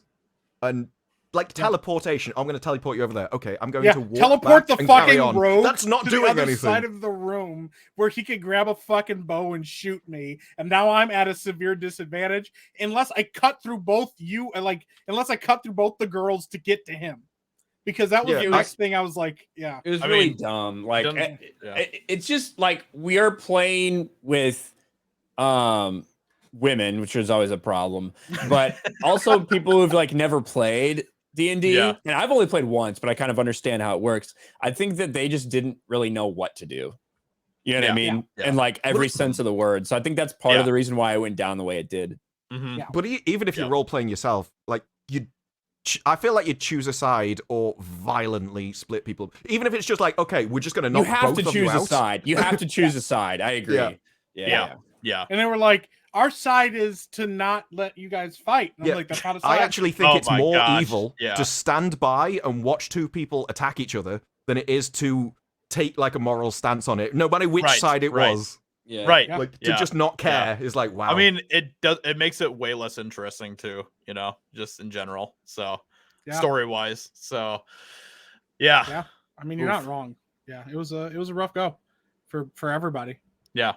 But Yeah. you know, hey, I just me and hope Ryan that the aren't dragon friends doesn't anymore. get downgraded. I hope that dragon's the same power it was going to be with all Oh, of it us. absolutely will be. I And- think we're gonna die. I think it's gonna be a party wipe. Yeah. Well, Mm. so here's the thing. The one thing that D&D doesn't tell you is level progression, like the way it works. Certain levels are not equal to other levels. Level 3 is not equal to level 5. Level 5, we got a huge upgrade. like you're probably I don't know if you've leveled up your character yet, Ryan. Have you? So like I didn't level up to 5, no. Okay, when you level up to 5, you're going to see a bunch of unique stuff that your character couldn't do before that he can do now. Same would have happened with Disparu. He would have got like new spells and access to probably another tier of spells that he didn't have before. It gets kind of bananas. So the thing is, the fight for a dragon is probably built for a 5th party fight. But I think we're going to die because I don't think the girls are going to know what to do. And a rogue and a paladin fighting a dragon by themselves, no. Maybe if we had because I killed Disparu, I think it puts us at a severe disadvantage in the fight. 100%. Because the cleric because I would have killed been the exactly cleric. what we needed. Yeah. He killed the one person. I'm really limited in battle because I just have like physical ranged attacks. You know, I don't have any other specialties, so I don't have magic. All I can do is shoot arrows and stab things. Yeah, my character's quite well-rounded and stuff. Like like sheer healing, it's not that great. But with buffs and everything else, yeah. Yeah. Damn, Ryan. What? Nothing. I didn't even blame Ryan for it. No, I fully knew what Ryan was like. You could even go back and watch where she's like, I'm gonna heal Ryan. I'm like, because I decided I'm not gonna say anything. So when you said something, I was like, I wasn't gonna do it. I was gonna keep my mouth shut and see how it played out. I'm gonna heal the guy closest to me, and I'm just like, oh no. I was so happy. I was so happy Josiah. because I knew there was nothing anyone could do to stop me from killing you. Yeah, Every single decision had to be the wrong one throughout the entire fight and through the fight before. Like, if Mike hadn't wasted his heals on, like, just for no reason on someone that had a 20 HP heal, and like, it was an incredible series of events. That if that had been written, I've known this is the worst show ever made. Like, that's so ridiculous. What else it happens? Well, I just hurt the one person I thought would, like, actually help us the most. I forgot. This is my fault as a player, but also my character wouldn't know. I forgot about the Banshee Whale. I knew I was amazed. Like, I knew it could do 36-0 and just for one roll. I had no idea what that was. Yeah. That's not even like that's one of the like chill ones. There's straight up like some spells where like the character looks at you and you have to make a wisdom roll, and if you fail the wisdom roll, you just fucking die. It's not you go to 0 hit points. It's you die. That's it. It's over. Like, there's just shit like that in the game. Yeah, I don't like those kind of abilities. Like, I wasn't a fan of that even just being zeroed through one roll. It's extremely overpowered. But, yeah, I knew that they had abilities like that. I just, typically, it's supposed to be, you're supposed to be able to survive it. But there was no way that every single one of us would have survived that fight. Yeah. I'm not happy with the chat right now. Well, that's what you fucking get. This is what you fucking deserve. Have they rebelled? 100%. It's 74% for Fast and Furious being destroyed. Well, I guess 75% of the chat just hates family, and you know that's fine. You know, if you hate family, that's on you. You know, so. And Paul says, I think if Disparu had lived, he would have sacrificed everyone to the dragon. I would have done, but only if Oral asked. That's why I think a lot of people that are angry at me over Ryan didn't realize how much healing Ryan went against essentially my deity, and how big of a deal that actually was to the character. One of the things I wanted to do with Kylar is to try and show a different moral perspective, that other people have a different worldview, and people are still judging it from theirs. It's like, but if you look at it from Kylar's, you come from a different result. I'll be honest, I didn't watch what happened. God damn it! In the other episode, I basically just got the Cliff Notes version. So I was basically just told and like walked through exactly what happened, but I never actually went back and watched it because I just never found the time. I was surprised when you said the girls tried to help you, because they didn't. At no point did I feel like they even attempted to stop what was going on. What did they just say? Like, no, don't do it. Yes, that's exactly. No, Blab said, no, don't do it. And Stephanie goes, guys, this is wrong. RK flat out said, yeah, that actually makes sense. Let's fucking do it. I heard that. I heard about that. Yeah. But I was led to believe the other girls put up a little more of a fight, but no. No. That's why when you said it, it's like, well, I never felt like I was stopped in any way, shape, or form. In fact, they kicked up more of a fuss afterwards with the sword we got. They were like, well, we're keeping the sword, and used a load of magic tricks to hide that in a bottle, which we couldn't even use in this because it was with X-Ray Girl. So they put up more of a fight over a sword than to save you. What the heck is this? I wanted to show you guys this. I just saw this video on Twitter. It's just like a very peaceful like kayak trip through like, I don't know, the Everglades or the swamp or something. It's just really cool, I thought. Just a nice peaceful way. Just all by yourself. Could be an alligator or something. Nothing to worry I feel about. like there's a trap to this. Yeah. Oh my.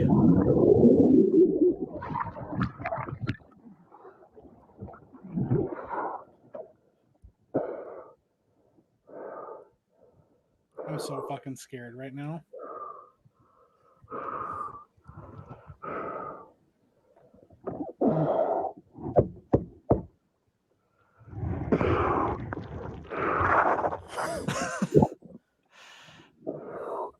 Imagine the fucking fear of just going around, no big deal, and then all of a sudden, out of nowhere, there it is right there. Look at that thing. Oh, Starts wow. zooming at you. Yeah. Dude, Holy that's shit. crazy. Oh, I didn't see what did it to him. I knew he flipped over, but I didn't see what caused it. Yeah. See, this is why you know what? I will say this is why I am happy to live in Michigan, because I can kayak down this and I don't get attacked by fucking alligators. The thing is, he gets righted again and then just sits there. But surely it's right next to him. Get out, move. Oh yeah, I mean, I like imagine he's trying to like, oh my god, you know what I mean? I'm sure he's just like trying to not like have a heart attack, but then finally when he does kind of like get out, or maybe he's like, maybe I should be slow. You know what should I do here? You know? Yeah, dude. I mean, it went for the boat, so it may have thought it was something else, and then the moment it bit plastic, realized it wasn't prey. Look at him digging now. He's like, oh my god. Yeah, I love he went yeah. back. He's like, fuck it, we're going back. Yeah, that's one of the things that makes me sad about my Florida visit was I didn't get to grab an alligator, but maybe next time. Why would So you want to do that? it's I on mean, my I bucket see list. Drunk, and he's like, oh yeah, you can, what is it, the difference between alligators and crocodiles or something? He's like, oh, the ones around here, you can just step over them in the streets and stuff. Like, I'm not going anywhere near one of them. Yeah. That's I insane. have not seen an alligator. I've lived in Florida a year. Wow. We probably You gotta go look for. You gotta really go look for. Sounds them. like they're a little bit overhyped. The worst thing we have is like snapping turtles over here. Yeah. Well, Yeah. actually, the most dangerous animal we have in Michigan is fucking deer. They kill Yeah. a lot of people every year, and they destroy vehicles because 2 seasons out of the year they go, you know what I'm going to do? I'm going to run as fast as I can out in this road and die. Yep. Some of my favorite videos I've seen are where like this little tiny house cat is chasing a bear and the bear's running away. It's like that happens so often. That's just amazing. Yeah, I mean, yeah, we have some bears in Michigan, but we don't really have a lot of like very much dangerous stuff in Michigan. So I mean, Yeah. I grabbed There's some moose. There's some moose up north. up in the UP. Yeah. Yep. Mhm. Yeah, we don't They'll mess come with after those. you.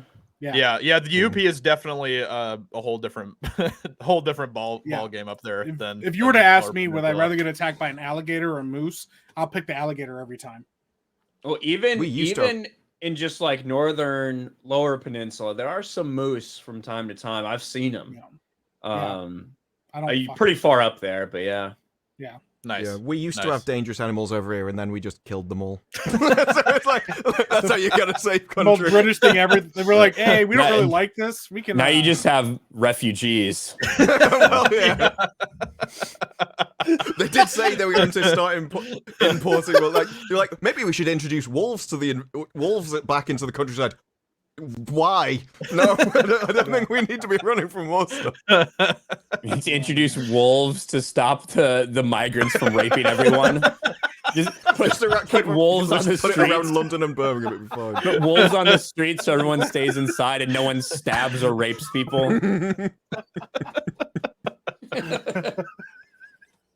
Listen, we went 2.5 hours. I had to say something racist.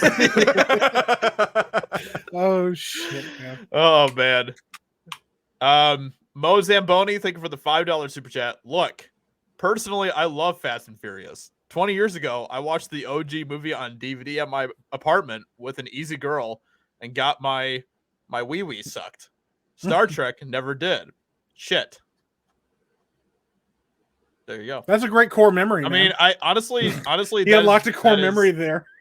So, Okay, so speaking of core memories, we have to talk about this Oh because god damn it! does it? To me, that just says Fast and Furious was so boring. She was like, I've got to do anything else. So Look, as this you can movie's see here, I have a goat as my avatar here, and we need to talk about a story here because apparently Mike has never heard this story before somehow, and Ryan is very much familiar with the lore of my goat Dolly back from when I was a kid. So just to give a little bit of a backstory, I haven't thought about Dolly in a very, very long time. But when I was down in Florida, Ryan was eating some Mexican candy, and I decided that I would try a piece as well. So I took this piece of Mexican candy, and it was like one of the worst things I've ever put in my mouth. It was absolutely just awful. It was like it had like cayenne pepper like on the outside of it. Chili pepper. Every single piece of Mexican candy is just chili pepper and then a shitty fruit. Yeah.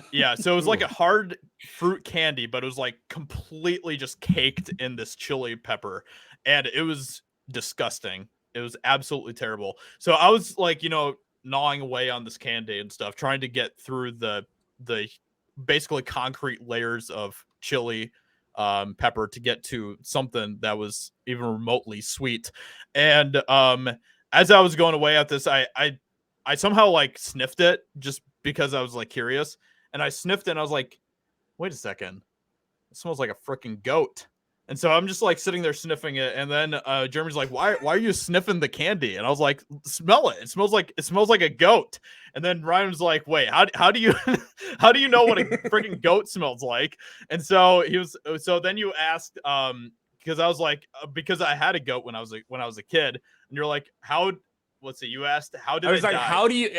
how do you know what a goat smells like? He's like, well, I had a goat. I had a goat when I was a kid. So I asked 2 questions. Yeah. I said, what's the goat's name and how did it die? Yeah. Because I assumed like that it had to have died. It's not like you just sold it or something. There has to be a story behind it, and there is. Of course. So the goat's name was Dolly.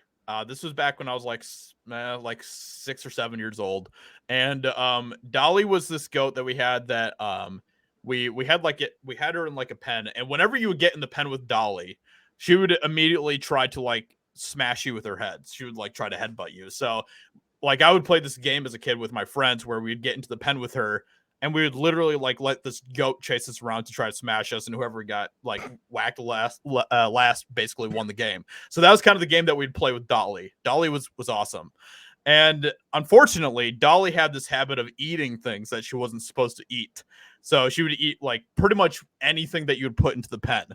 And this was honestly kind of our own fault, probably. We would let her kind of roam around as well. So one day, Dolly managed to get into like garbage or something like that, and she ate like this pack of like razor blades, and she freaking died because of the razor blades. So Dolly just completely just offed herself because she ate the wrong thing, and that is the very sad demise of Dolly, and she will always be remembered as a legendary goat. I mean, and when Josiah told this story, we were recording like for video. So he told this whole thing, and I just started dying laughing when he told me how this goat died. That it ate razor blades and chopped its internal organs to pieces. There's so many things wrong with it though. Like I know goats will eat anything. Like as a kid, they'd pull anything out your pockets and just start chewing on that and stuff. Yep. But the fact that it can bite into a razor blade, cut its mouth, and think, "Yeah, I'm just gonna finish these. These are awesome." What on earth has to go on? You don't even. I've been waiting for this moment my whole life. Oh, Time man. to go. It's like, oh. Wow, That, these like, are makes extremely me hurt. painful. That makes me hurt Yeah, this thinking is an about extremely somebody painful biting a experience. razor blade. Yeah. Oh man, poor Yeah. Dolly. But she did give some offspring before she died too. So That was good. Her legacy lives on somewhere out there. So, God damn it, man! I'm not better for knowing this story. You have to swallow as well. Like you have to chew up your mouth and then think, yeah, I'm gonna swallow these. Like, wow, this texture is interesting. It tastes like metal and pain. Yeah. Time to fucking swallow this shit. No. Could have just been like, Well, man, that's terrible. Blah. Nope. Time to fucking eat it, man. it's like, well, I committed now. I gotta follow It's through. one of those things- you can't even have sympathy. It's like Maybe some she- levels of maybe- stupidity. You're like, yeah, okay, fair Maybe enough. Dolly was tired of being used as a slave that you guys just made her like gladiatorial combat against you in her pen. She went full Daniel Craig. If I have to do this one more time, I'm gonna slit my own throat. You're like, wow. So that is Dolly. That is she was a good goat, and she'll God damn. forever be missed. Yeah, But the sure. funny thing is that I completely forgot about her for almost like 20 years probably. Then she would be forever missed. And he Yeah. saw her back at a razor blade. He's like, And oh, then look at yeah, and then I was just smelling this stupid Mexican candy, and it smelled exactly like a goat's like I said it smelled like a goat's asshole because that's how I would imagine a goat's asshole would smell. But Gillette put out that advert. It was like, yeah. oh yeah. So there you go, guys. So Graham, I like that you Palskin- had cayenne pepper on something though, and you thought I'll sniff that. If that went up your nose, you'd be sneezing for a month. It's like Yeah. you do Well, want chili. Yeah, it was chili pepper, not cayenne. Cayenne would have been like even worse for sure. Because cayenne That's what actually you get has for eating Mexican candy, man. yeah. I mean, it wasn't good. I don't like Mexican candy at all. It's terrible. But Graham Palskin, thank you for the $5 super chat. This just in: the new UK Prime Minister Kinel is sending 1,500 wolves into a migrant village of 600. I like those odds. There was something recently where it was a village of about 150, and they were sending in 600 migrants. So Yikes. it's happened the other way Oh around. man. And then Mo Zamboni, Josiah hated waiting for Cocoa Puffs to fall out before effing. Well, He's talking about the goat. I think he's talking about you having sex with a goat, bro. Yeah, I think he's talking about you're waiting for the goat to shit out like the little goat turds before you fucked it. Huh. Wow. Interesting. Like an episode of The Boys. Yeah. Yeah, basically. Yeah. Yeah. I mean, like, legitimately. So with that being said, that is going to be it for the stream. We appreciate you all for coming out. Ryan, what do you have going on? What's going on in the RK Outpost world? I need to put together a new desk so I can get my new computer ready for tomorrow. That's the plan. Other than that, just normal shit. Getting ready for the Texas FNT meetup, which should be cool. Time's flying by, but I was just glad to come hang out with you guys, laugh a little bit. So it's fun. Yeah, man, that was awesome. Yeah, that was awesome. And Disparate, what do you have going on over there? I have no idea what I'm going to talk about next. Whatever disaster crops up related to TV. Yeah. Otherwise, it's like review the Orville, but it's like, I don't like talking about stuff I like because I don't know what to say. It's far easier to talk about stuff that you don't like and put it out. Yeah. I find that more fun as well. So yeah. Yeah. Whatever the entertainment industry decided to screw up. I like only review stuff that I think I'll like. I'm the other way around. Yeah, no, like I really don't do too many reviews on all the other shit that I know I won't like. I just roast it for other stuff. But like I pretty much only will review stuff or like go to movies that I think I will like. And then like Top Gun or like even Spider-Man No Way Home. I thought that like just looking at the market, I thought there was a chance that I'd like it. And I liked it. I think I gave it like a 7 or something. I like the Batman. Shit, that didn't work out well for me. Yeah. Well, that's what you get. Yeah. Counting black people, But it's like Love, what is it? Love, Death, and Robots. Season 3 of that, except the first episode, is great. And I haven't even made a video on it. I tweeted out that I liked it, and that was it. Whereas if I'd hated it, I could have done something. Yeah. God damn. Let's see here. Thank you so much for the $5 super chat, Matt. Watch Amber Heard Johnny Depp full animation comp on the famous side channel on YouTube. It's funny. I haven't checked it out, but I definitely will we'll check it out. So thank you so much, Matt. Appreciate that. So and then Mike, what do you have going on?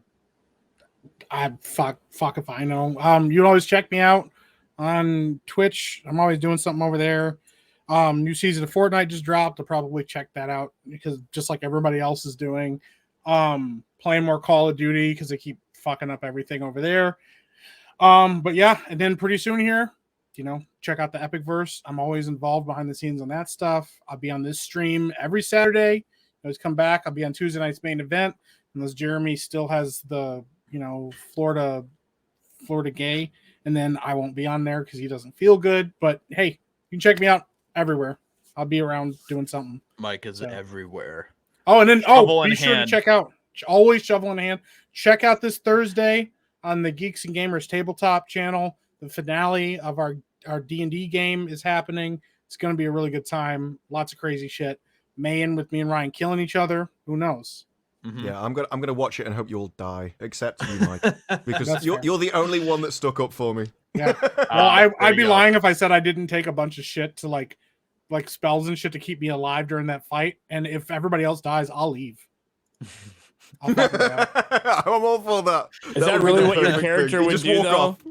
No, not at all. But No, it's I'll not. I'll straight up meta him. I'll be like, you know what? I'm gonna make him. I'm a little surprised that you dove out of the way. Oh, the dragon.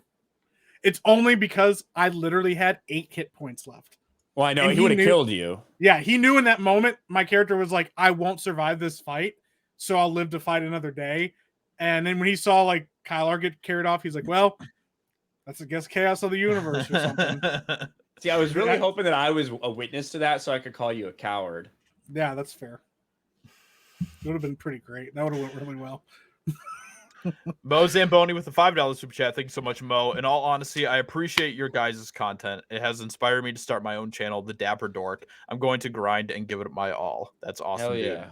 Definitely just keep on that grind, be consistent, grind. and yeah, that's awesome, dude. I hope it Grind works as hard out as you really well can. for you. So Grind. that's great.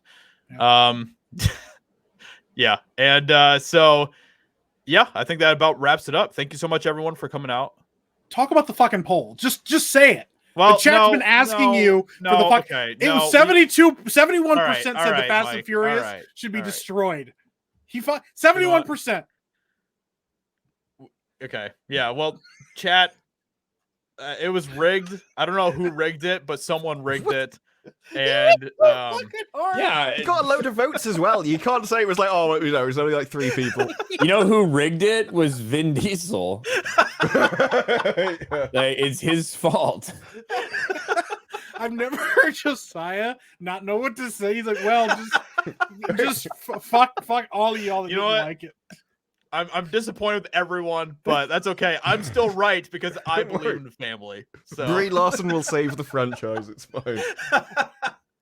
But with that being said, everyone, I do appreciate everyone for coming out. I really do.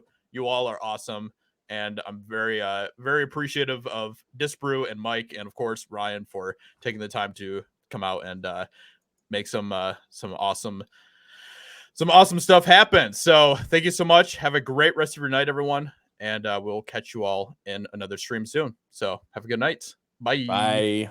See ya.